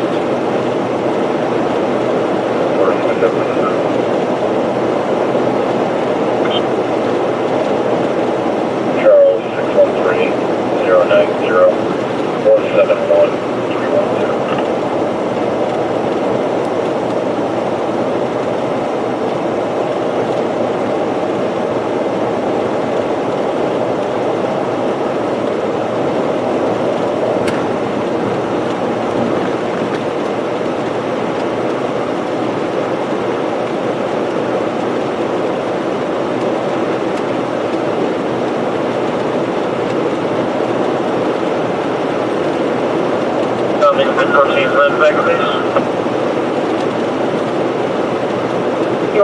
Back to base, copy that.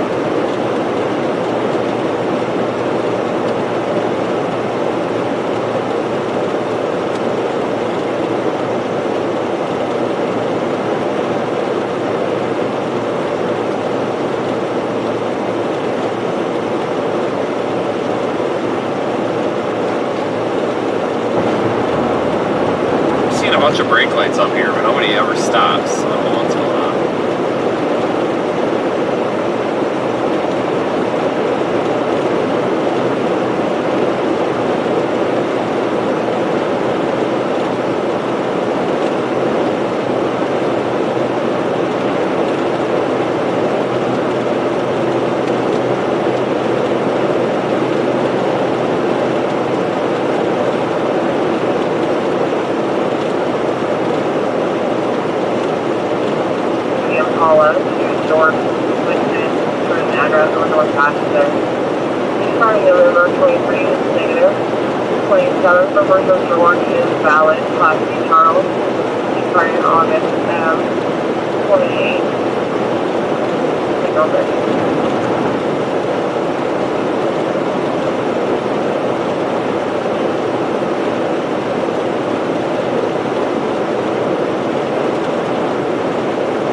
Still got 9.5 hours home. Wow. Doesn't seem like it should be that far, but we're still in southern Kansas. But I'll probably stop somewhere in Topeka for the night.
The 42 lane runner and Chrysler passenger car was Oklahoma 28, Ida Frank Williams 765, northbound 135.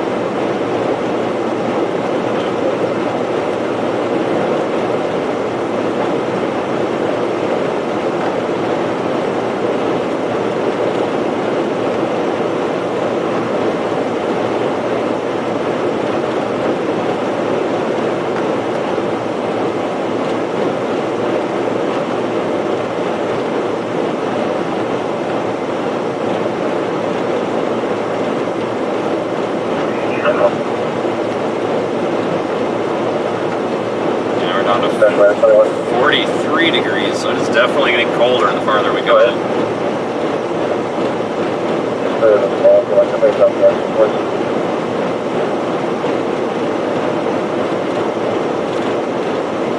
I hate winter so much.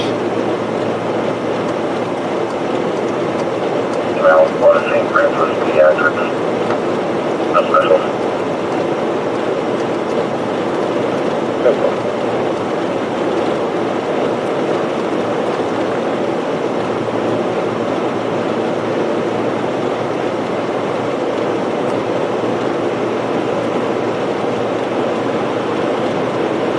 We'll just keep driving until this tank of gas gets run down, and that's when we'll stop, I guess.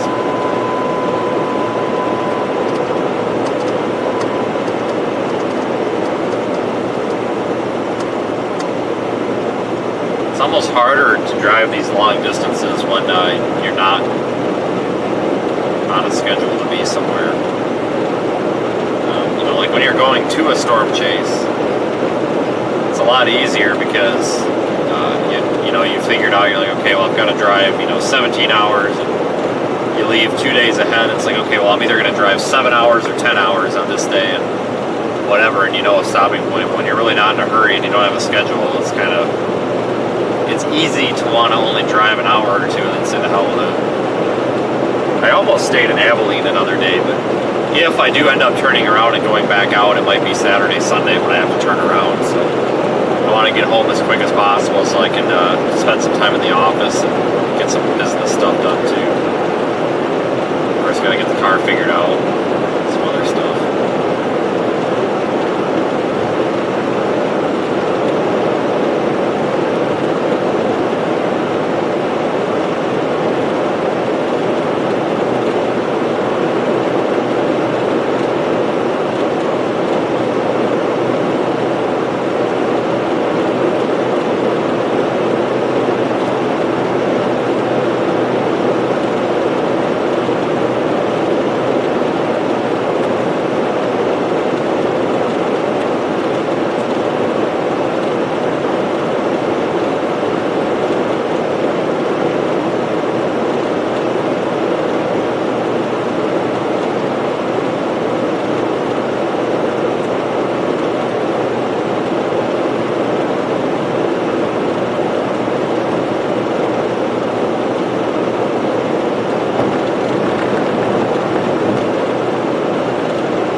also got, looks like it could be a bit of a warm-up though again. I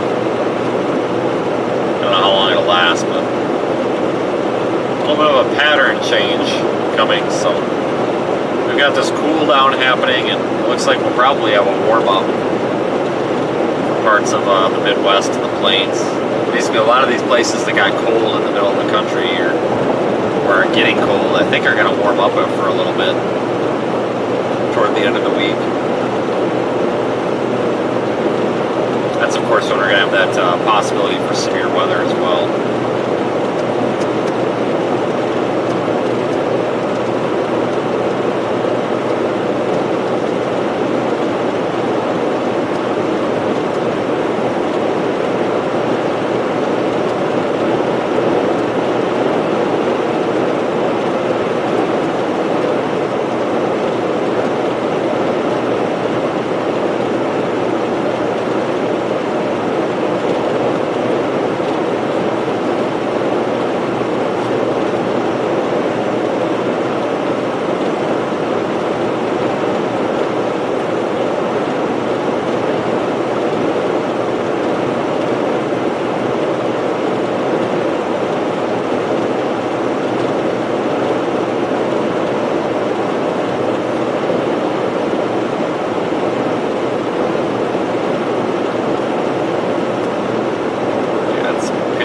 I just really don't like when it gets dark before 7:30 or 8 o'clock, and a couple of weeks here we'll have the time change anyway, but hopefully winter goes by quick.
A lot of familiar people in the chat. I see quite a few new people in the chat though too.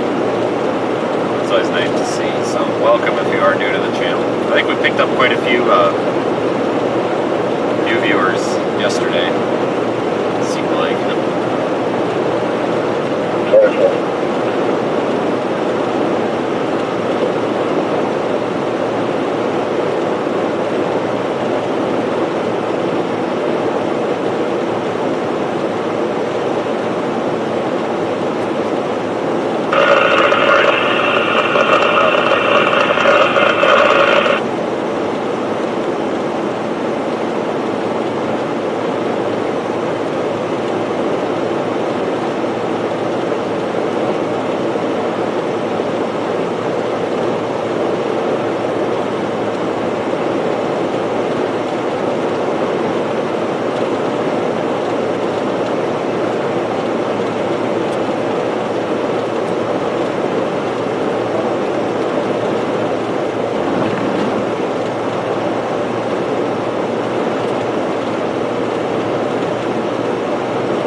One of the most boring drives in the country, besides I-75 between Fort Myers and Miami, Alligator Alley, and I-10.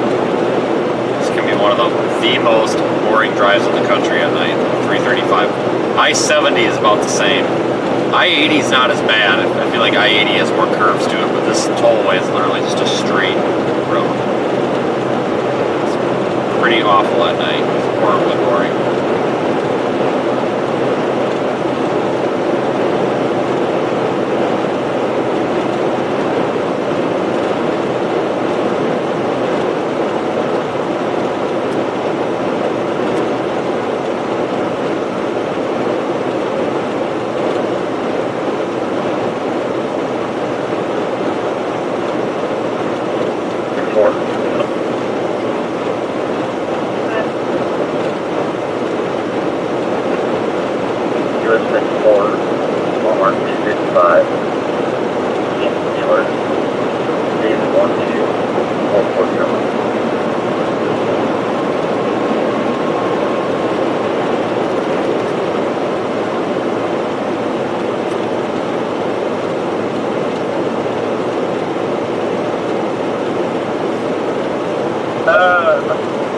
Go ahead, sir. Sounds like on the course of the car 381A West. 91109, 553 on fuel. Time around approximately 1 hour. Talk to you in between.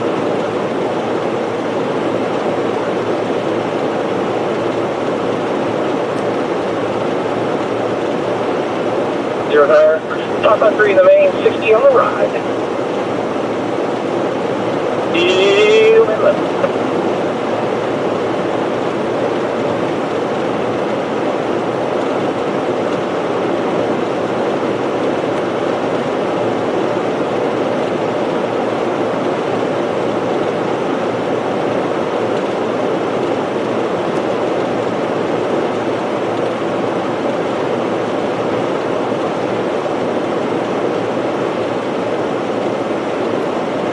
Iowa can get pretty boring to drive through at night too. Easily they kept the rider with a passenger. They just got some hit by the deer on their way.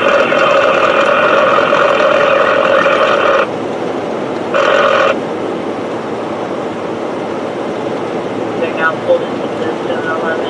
It'll welcome out to the barn and fix it. The stretch of Alligator Alley there through the Everglades from basically Fort Myers-ish all the way to Miami is awful though at night because it's literally just like 110 miles of nothing, like at all, through the swamp. That's pretty bad.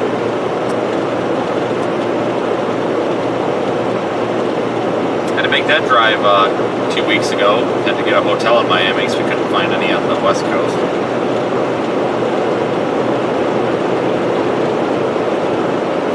It's a pretty drive during the day, but at night it's really, really boring.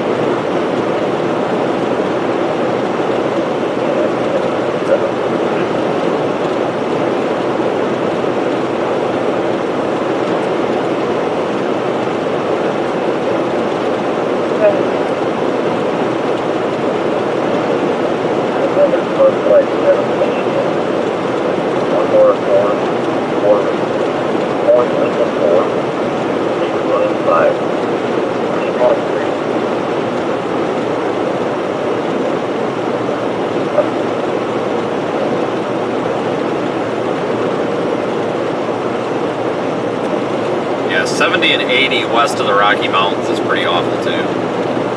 I mean, it's scenic, but it's one of those things if you drive it more than 2 or 3 times in a year, it's probably pretty awful.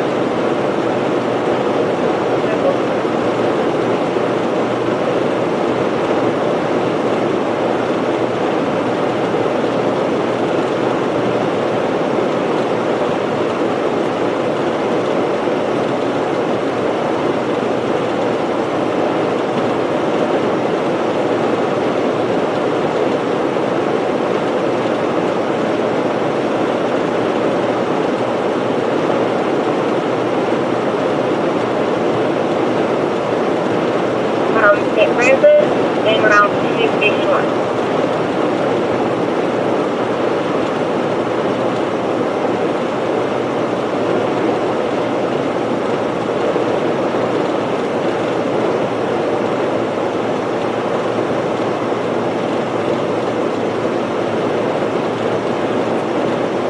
lot of people complain about I-10 in North Florida. Once you get past Lake City, going all the way east, it can be really, well, even honestly, even past Tallahassee, going east, it's pretty boring, but it's really not. I don't think it's that bad. A lot of people complain about it, though. Is there any other influence on that vehicle other than white truck?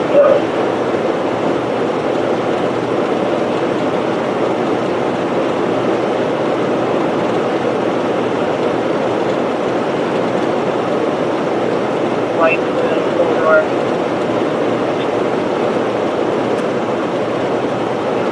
I gotta look at everything.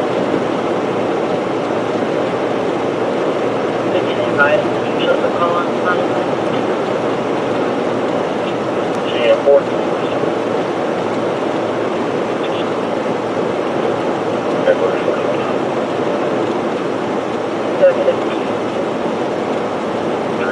Southbound, Indian trailer tag call 972.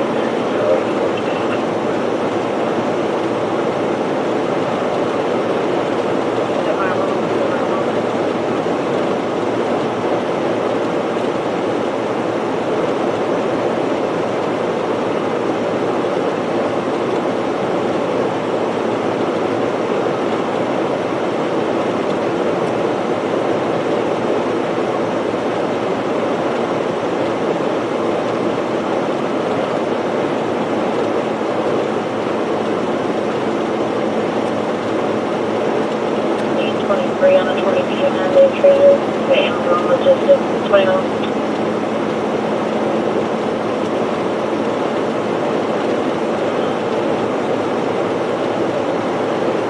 At 1922.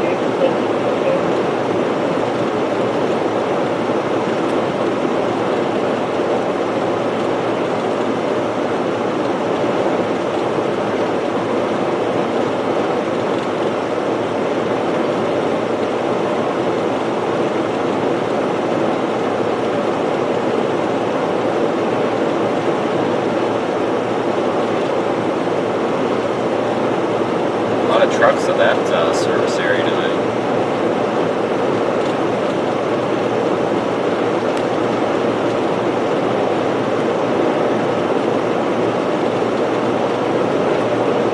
Anyway, it doesn't give a registration status because it's on the 2019 on a four-door through Sunday at 70. The registration is not expiring.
That John Smith guy apparently can't get a girlfriend.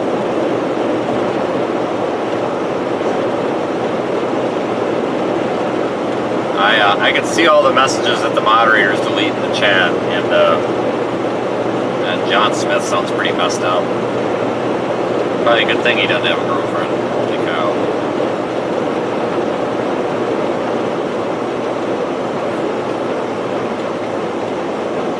Someone explain that to me, like why you want to go into a YouTube chat and make some of these just really stupid comments. Like, holy cow.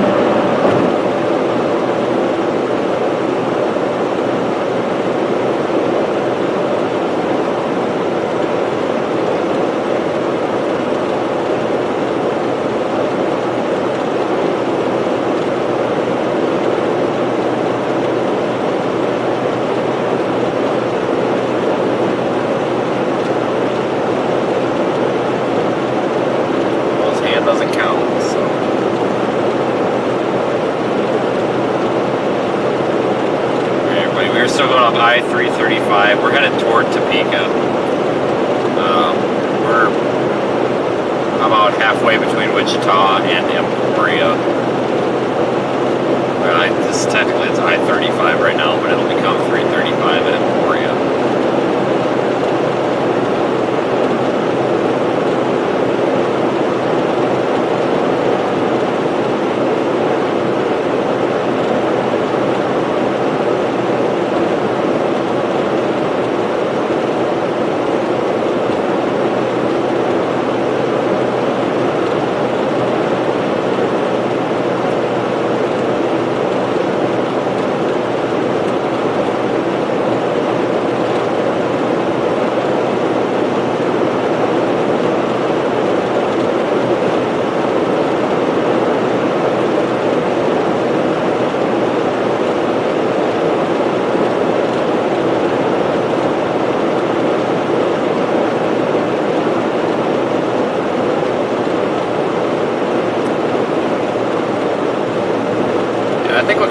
Until we get at least to Emporia.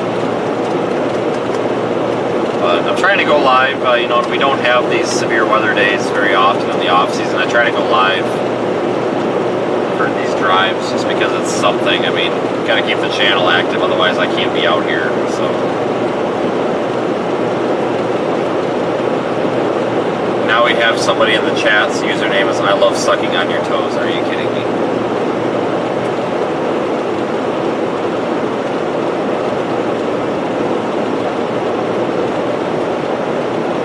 I think that the YouTube algorithm is pushing this stream into a different audience than we normally have, and I don't think it's pushing it to our intended audience tonight. It seems to be recommending it for kind of the darker corner of the internet. It seems.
Alright. What time is thing? I'm 247 East, as well. 27 for Logan over selling system generated.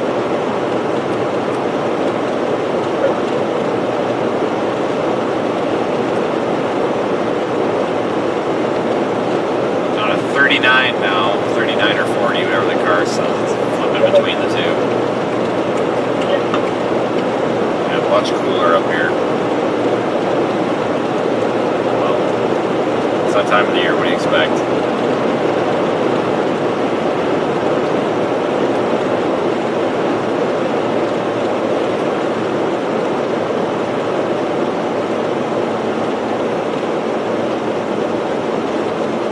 That vehicle is no longer southbound on I-35. It got onto Highway 50 and is passing Flying J.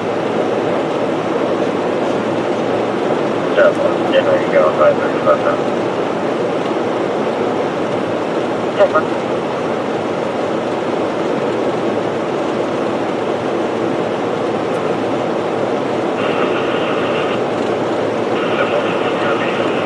Driver, Kansas King 029493.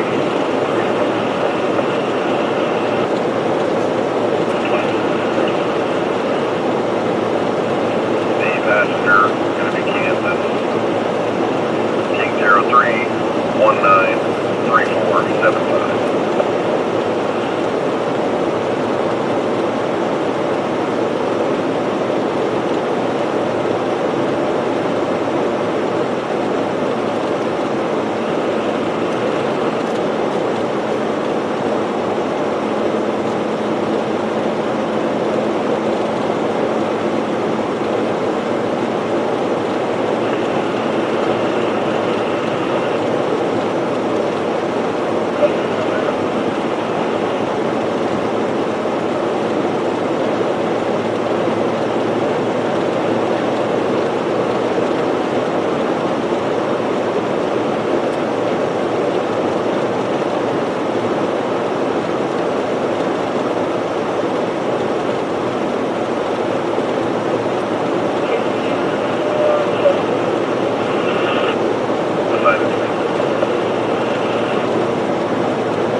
Passing the cattle pens here at Emporia.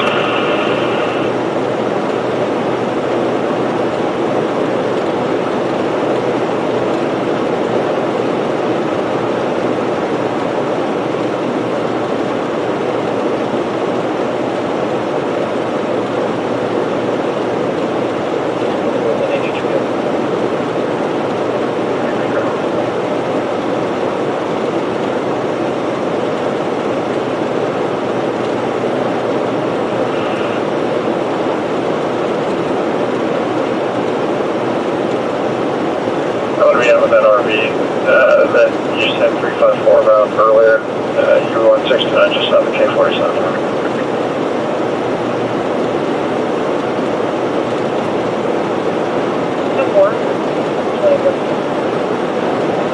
There's another truck out there that's 28 on the RV, Kansas 190710, looks like an MT, and the Kansas 890 is front 7, Sam 0.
slim chance here early in the week. Models were hinting at, the 24th, 26th time frame, but I would probably say any time between the 23rd and the 27th could be looking at a severe weather event. It's just way too early to tell. We'll know more as we get closer. I think by Thursday we'll start to have a better idea. Right now it's just, it can change so much. Start to have a better idea on Thursday, and then by Saturday we'll probably know a lot more. So.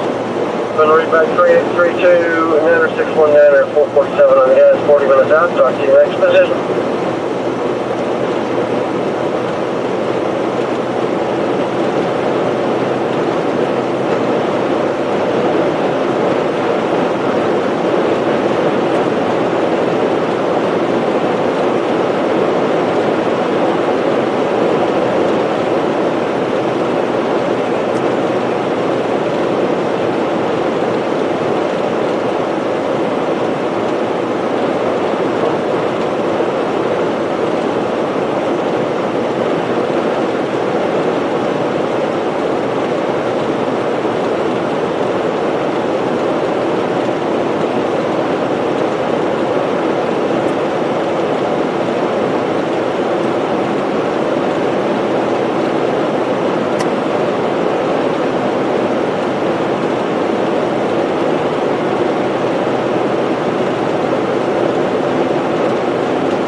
Flood area. Yeah, well, not tonight. B2, Indian Class 5 white cab, flatbed calling in, pick up in the dump truck. Pictures.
He's still out of the house, driving a late 90s Ford F-150, white color, and it's an extended cab.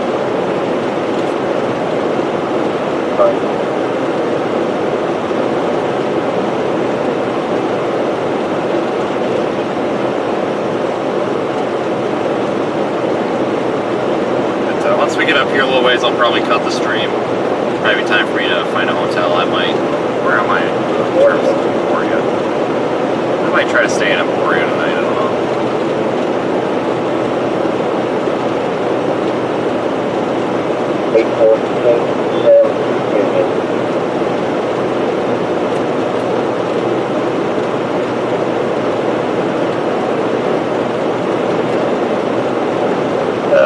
The second 20 I gave you, he's going to, they're making arrangements and plans to tow that to Chinook in the morning, so it'll be here another maybe 12, 16 hours and it'll be back on its way.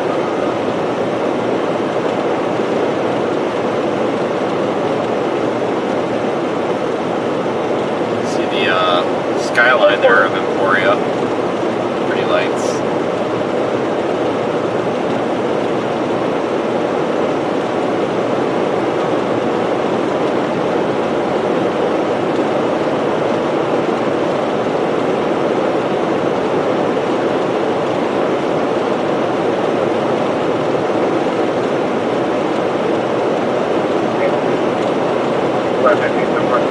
Oh yeah, that guy that was in here ticked off because we wouldn't promote his channel for him. Yeah, that was kind of funny. The sad thing is, honestly, it's probably like middle school age kids. Like, I get it. That's why I didn't go off, because like I went and I Googled the channel name and I found the YouTube channel, and the description was written like a kid that wrote it, because it looked like somebody barely spoke English wrote it. I mean, just a run-on sentence, like a whole paragraph as an entire run-on sentence. But that's one thing with the coming of the internet and the way it is, and not really knowing who is really behind usernames. You run into a lot of young kids on the internet that will like claim to be adults, but they'll act really unprofessionally, and you know, because anybody can be anybody they want on the internet.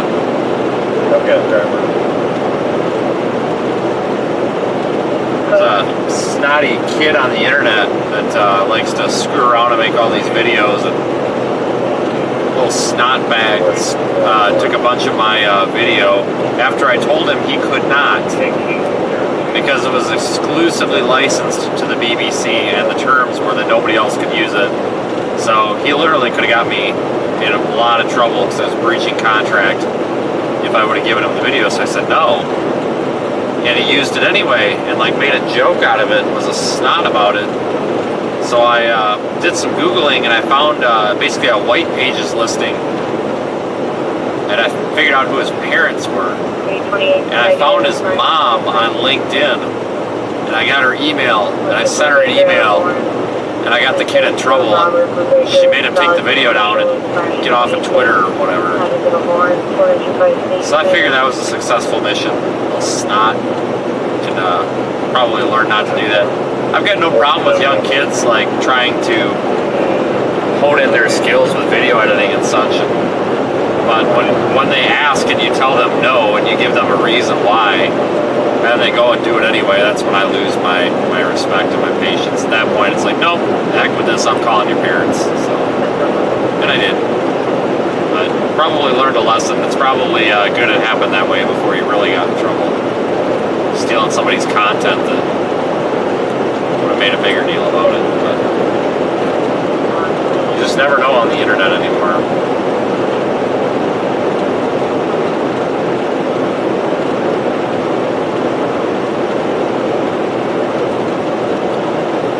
There was a time when the channel got infiltrated by the Russians, supposedly.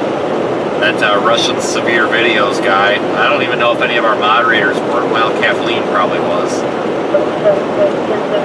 Kathleen would have been around long enough. I don't know if anybody else on even the moderators, I don't know if anybody else remembers him or not, but we had him as a moderator, and then he started asking another moderator for like $30,000 to come to the U.S., like mail order ride style, and I'm like, all right, something ain't right here. And then the guy linked his Spotify profile to his Discord profile, and the Spotify username was Ariel something, and it's like, all right, is this a guy or a girl or what? And we're like, we don't even think this guy's in Russia. He's probably some Nigerian or something, some scammer or some guy in his mom's basement. I don't know. Yeah, that was the time that the Russians tried to infiltrate the channel. Even gained moderator status, but that was removed.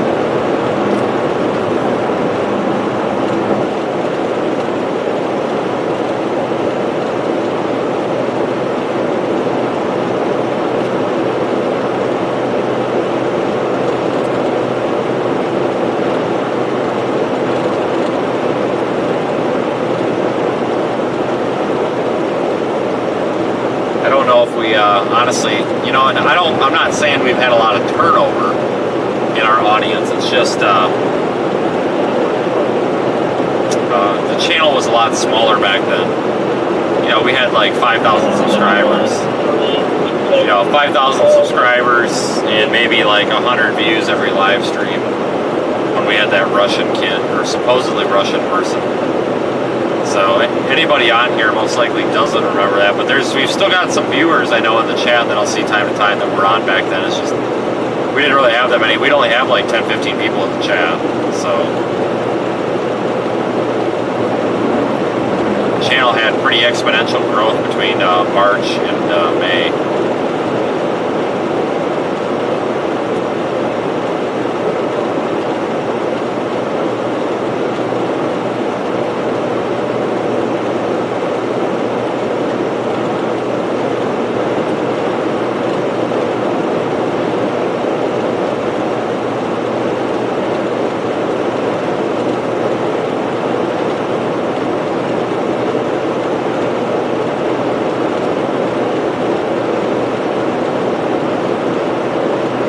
A while to get a good group of moderators too. Not that we had bad moderators before. It's just, it's tough. Like, you know, everybody wants to be a moderator, and that's fine. But you know, like, this channel is literally my income. Like, if I don't have this YouTube channel, I don't eat.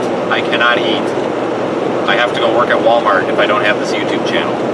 You know, everybody thinks that I get paid by something. I don't. Like, this is literally my income. This YouTube channel is my income. So obviously, I only trust, you know, people representing me on the YouTube channel, the people that I trust. Like, I don't. You know, there's a lot of people in the chat. Honestly, most of the people in the chat are qualified to be moderators. It's just we only need so many right now, but. For a while there, it was really tough because, you know, everybody's offering to be a moderator, but when the channel's new, like, you don't know any of these people. It's like, you don't know if you're going to get a crazy person like we did. That may or may not have been in Nigeria.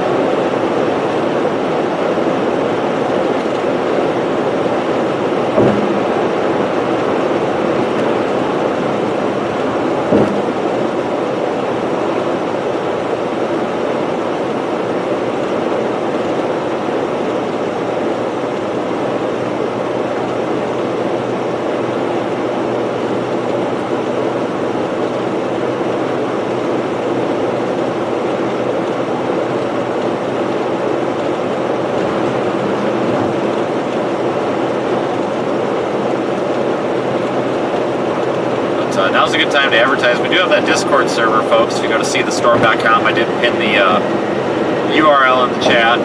You can join our Discord server.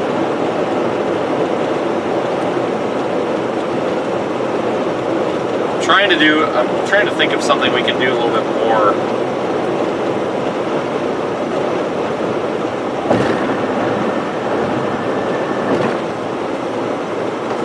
Jesus, dude. And now we're sitting in pursuit mode because we had to slam on the brakes. That's nice. I hate when it does this. So you gotta drop it into neutral, then you gotta rev match the motor so you don't blow the transmission out. And drop it back and drive. So these Explorers, if you slam on the brakes, it's supposed to be, you know, if you're literally pursuing a vehicle like a police chase, if you slam on the brakes, it drops it. It basically locks the transmission at first gear, and you know, so that you're in the power band and you can accelerate quickly again. Well, when somebody in front of you starts slowing down, and I don't know if this guy don't have brake lights or if he just slowed down really quick, whatever. But and you slam on the brakes, you get stuck in first gear, which is really extremely annoying. And the only way to get it out, I've found, is to drop it into neutral, rev match it, and then put it back in drive. So that's really annoying.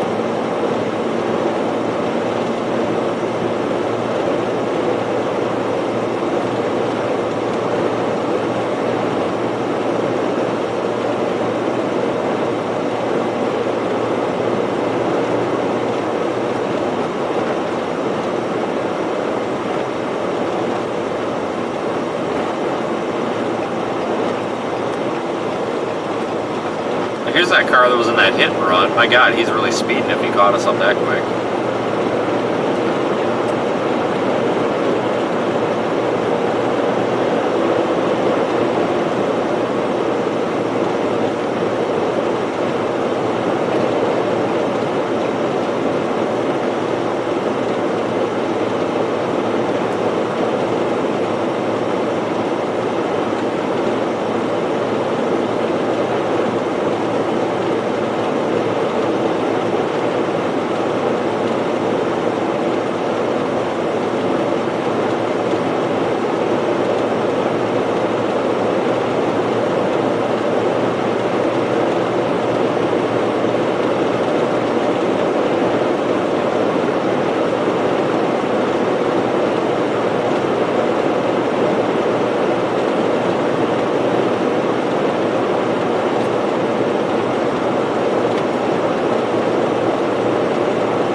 right. That's right, that Russian guy was Swan Princess. I thought it was like Flamingo Queen or something, but I guess Swan Princess is, yeah, I remember that. That was a real weird deal. Like I said, that guy, girl, whatever, I don't know. It was actually really disappointing when it turned out to be a flake, because that was one of the first moderators on the channel, I think, and did a fairly decent job. Pissed a lot of people off, but was knowledgeable about weather, which was good. Still pissed a lot of people off.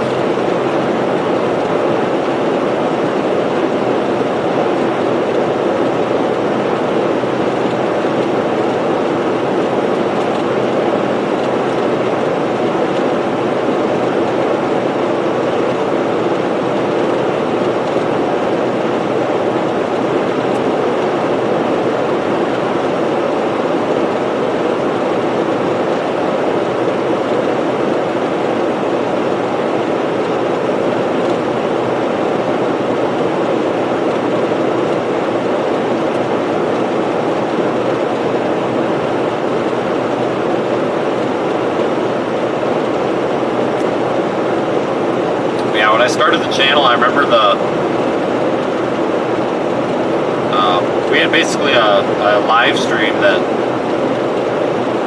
I wouldn't consider it a viral stream, but it was nuts. So December 15th last year, when we had that outbreak of weak, I'll say that again for everybody to hear it, outbreak of weak tornadoes. I hate when people refer to that as this massive outbreak. It was a bunch of weak tornadoes. Now, weak tornado can still do damage, but people make that out to be like we had F5 wedges going across the state for 12 hours. We didn't. They were weak tornadoes. Anyway, weak QLCS tornadoes on December 15th. I had a stream, and that's when we really started. We gained like 5,000 subscribers that day. I had a stream. We had, I'm not kidding, guys, we had like 18,000 concurrent viewers. That's at one time on there, and I'm like, holy crap, that's nuts. And I'm like, holy cow, and I had no moderators because I never needed them, because I only ever had like 50 viewers on a stream before, so I never needed a moderator. Like if somebody was being an idiot, I just booted them myself. So I found like the first 3 people in the chat that looked like and typed like they weren't complete idiots, and I added them as moderators, and 2 of them started acting like jerks, so I got rid of them, and then I added 2 more. And one of them was that Russian whatever. So yeah, those 3 that got modded that night, I haven't been moderators forever. So technically the original moderator crew is not here anymore, technically. But I didn't know who anybody was. I didn't even know what these people wanted to be. I literally just found people that were typing in full sentences, capitalizing, punctuating things correctly, and could read and write English and weren't really causing problems. I'm like, all right, here you go.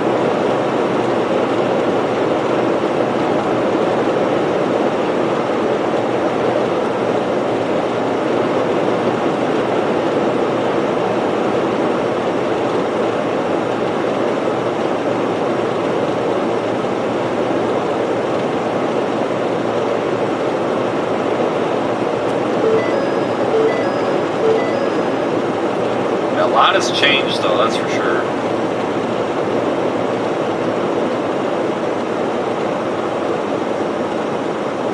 You're getting terrible fuel mileage, 15 miles a gallon. I think we're driving into the wind. I hope that's why. I hope something's not screwed up.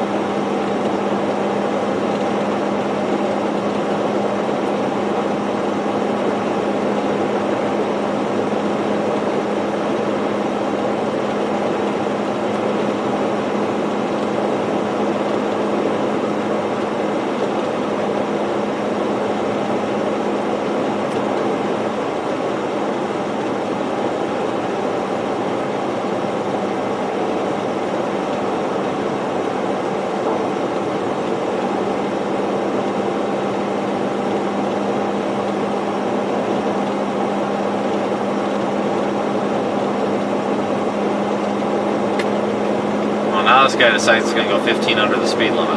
He's been sitting in the left lane doing like 90 this whole time. Okey-dokey.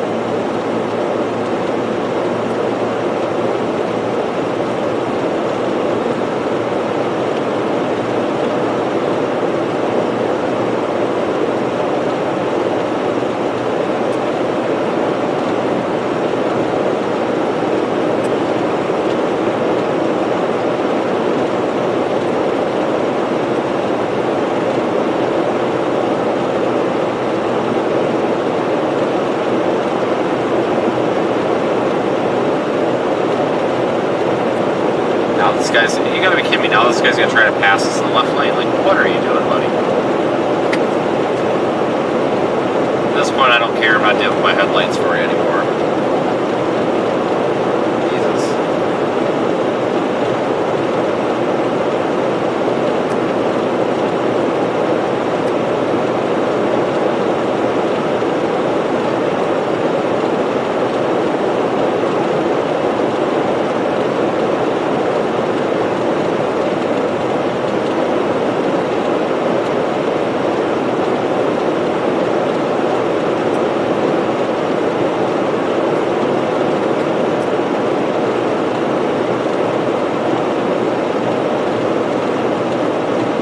This guy's gonna pass us again. Like, just pick a speed, dude. Jesus.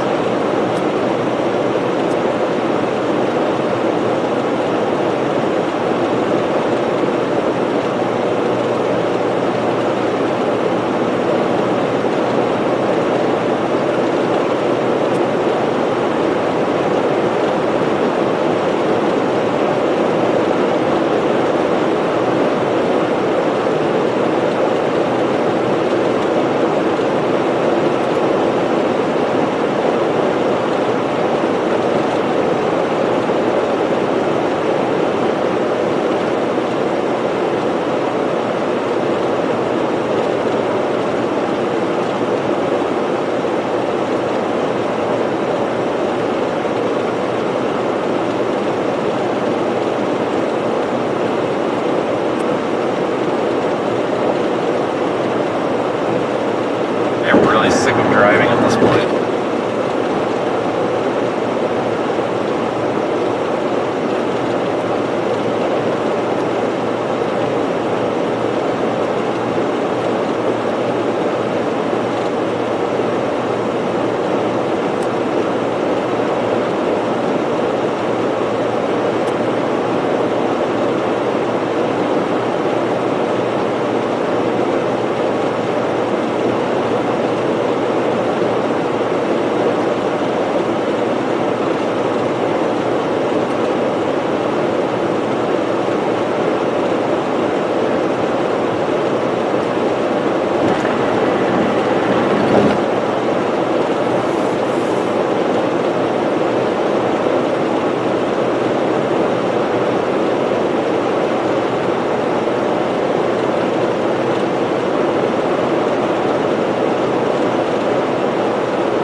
Almost to Topeka. Holy cow, we're making good time tonight, I think.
so about a half hour or so from Topeka.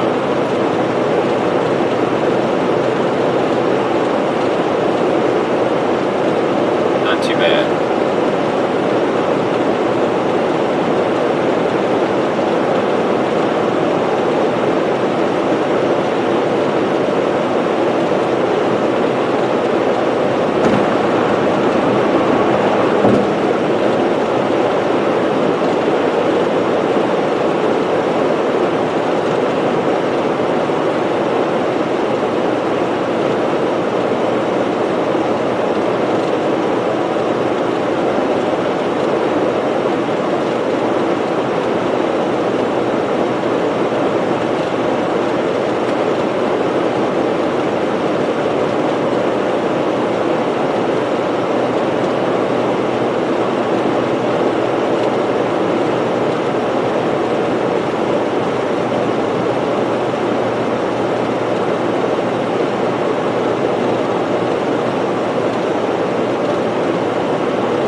Why these people ride their ass like that.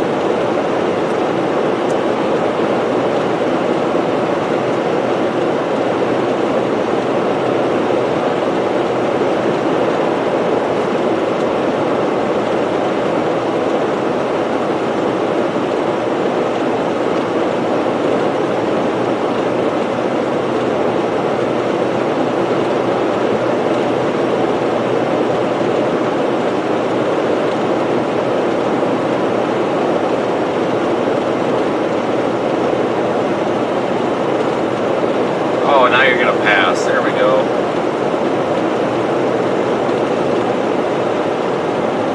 I'm gonna slow down a little bit here to encourage the prompt passing here of this car. Nothing irritates me more than people literally sitting in your blind spot with their bright lights on. I hate that.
probably wrap up the stream here in a minute or two.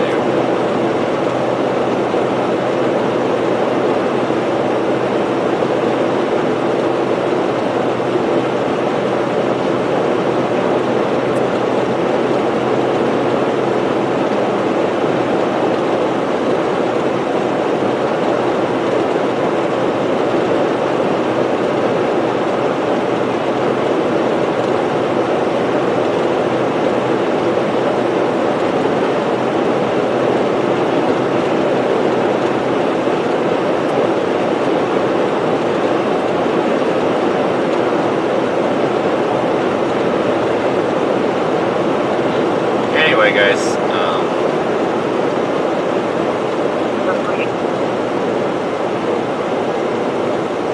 thanks again for joining the stream. Like I said, I think we're gonna shut down here.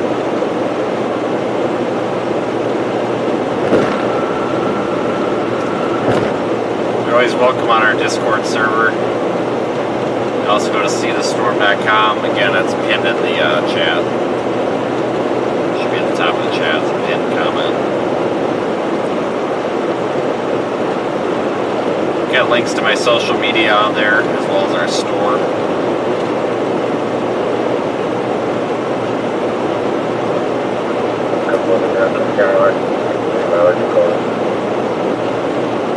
It's a 420, 49.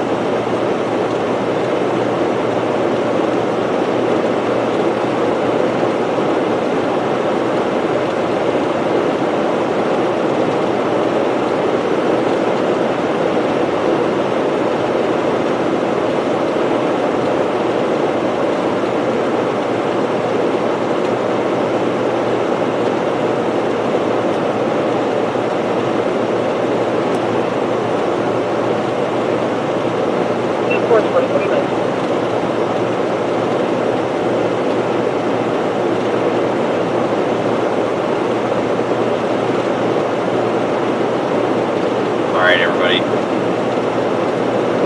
I'll try to do a stream at some point tomorrow. I don't know when it will be.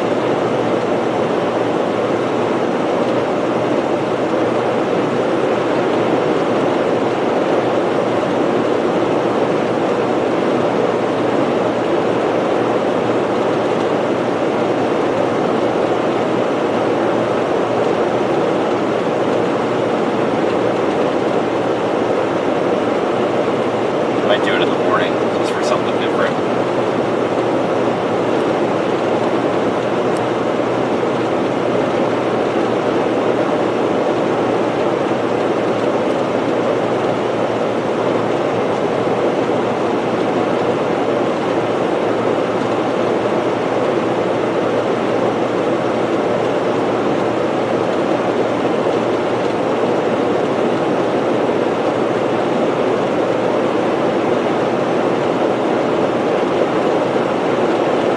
Some are going up the tollway near Topeka.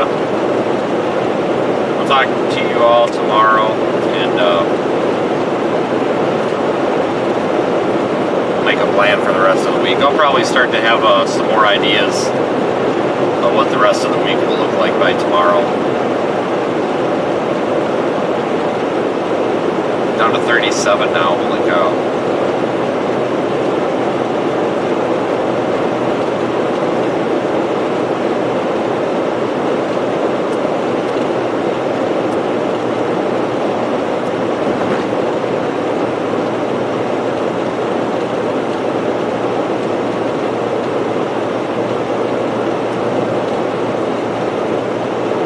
Good night, everybody.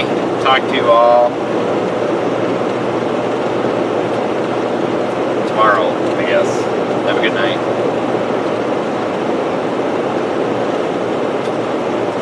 Engine 3, Engine 6, Engine 8, Truck 10, Burial 8.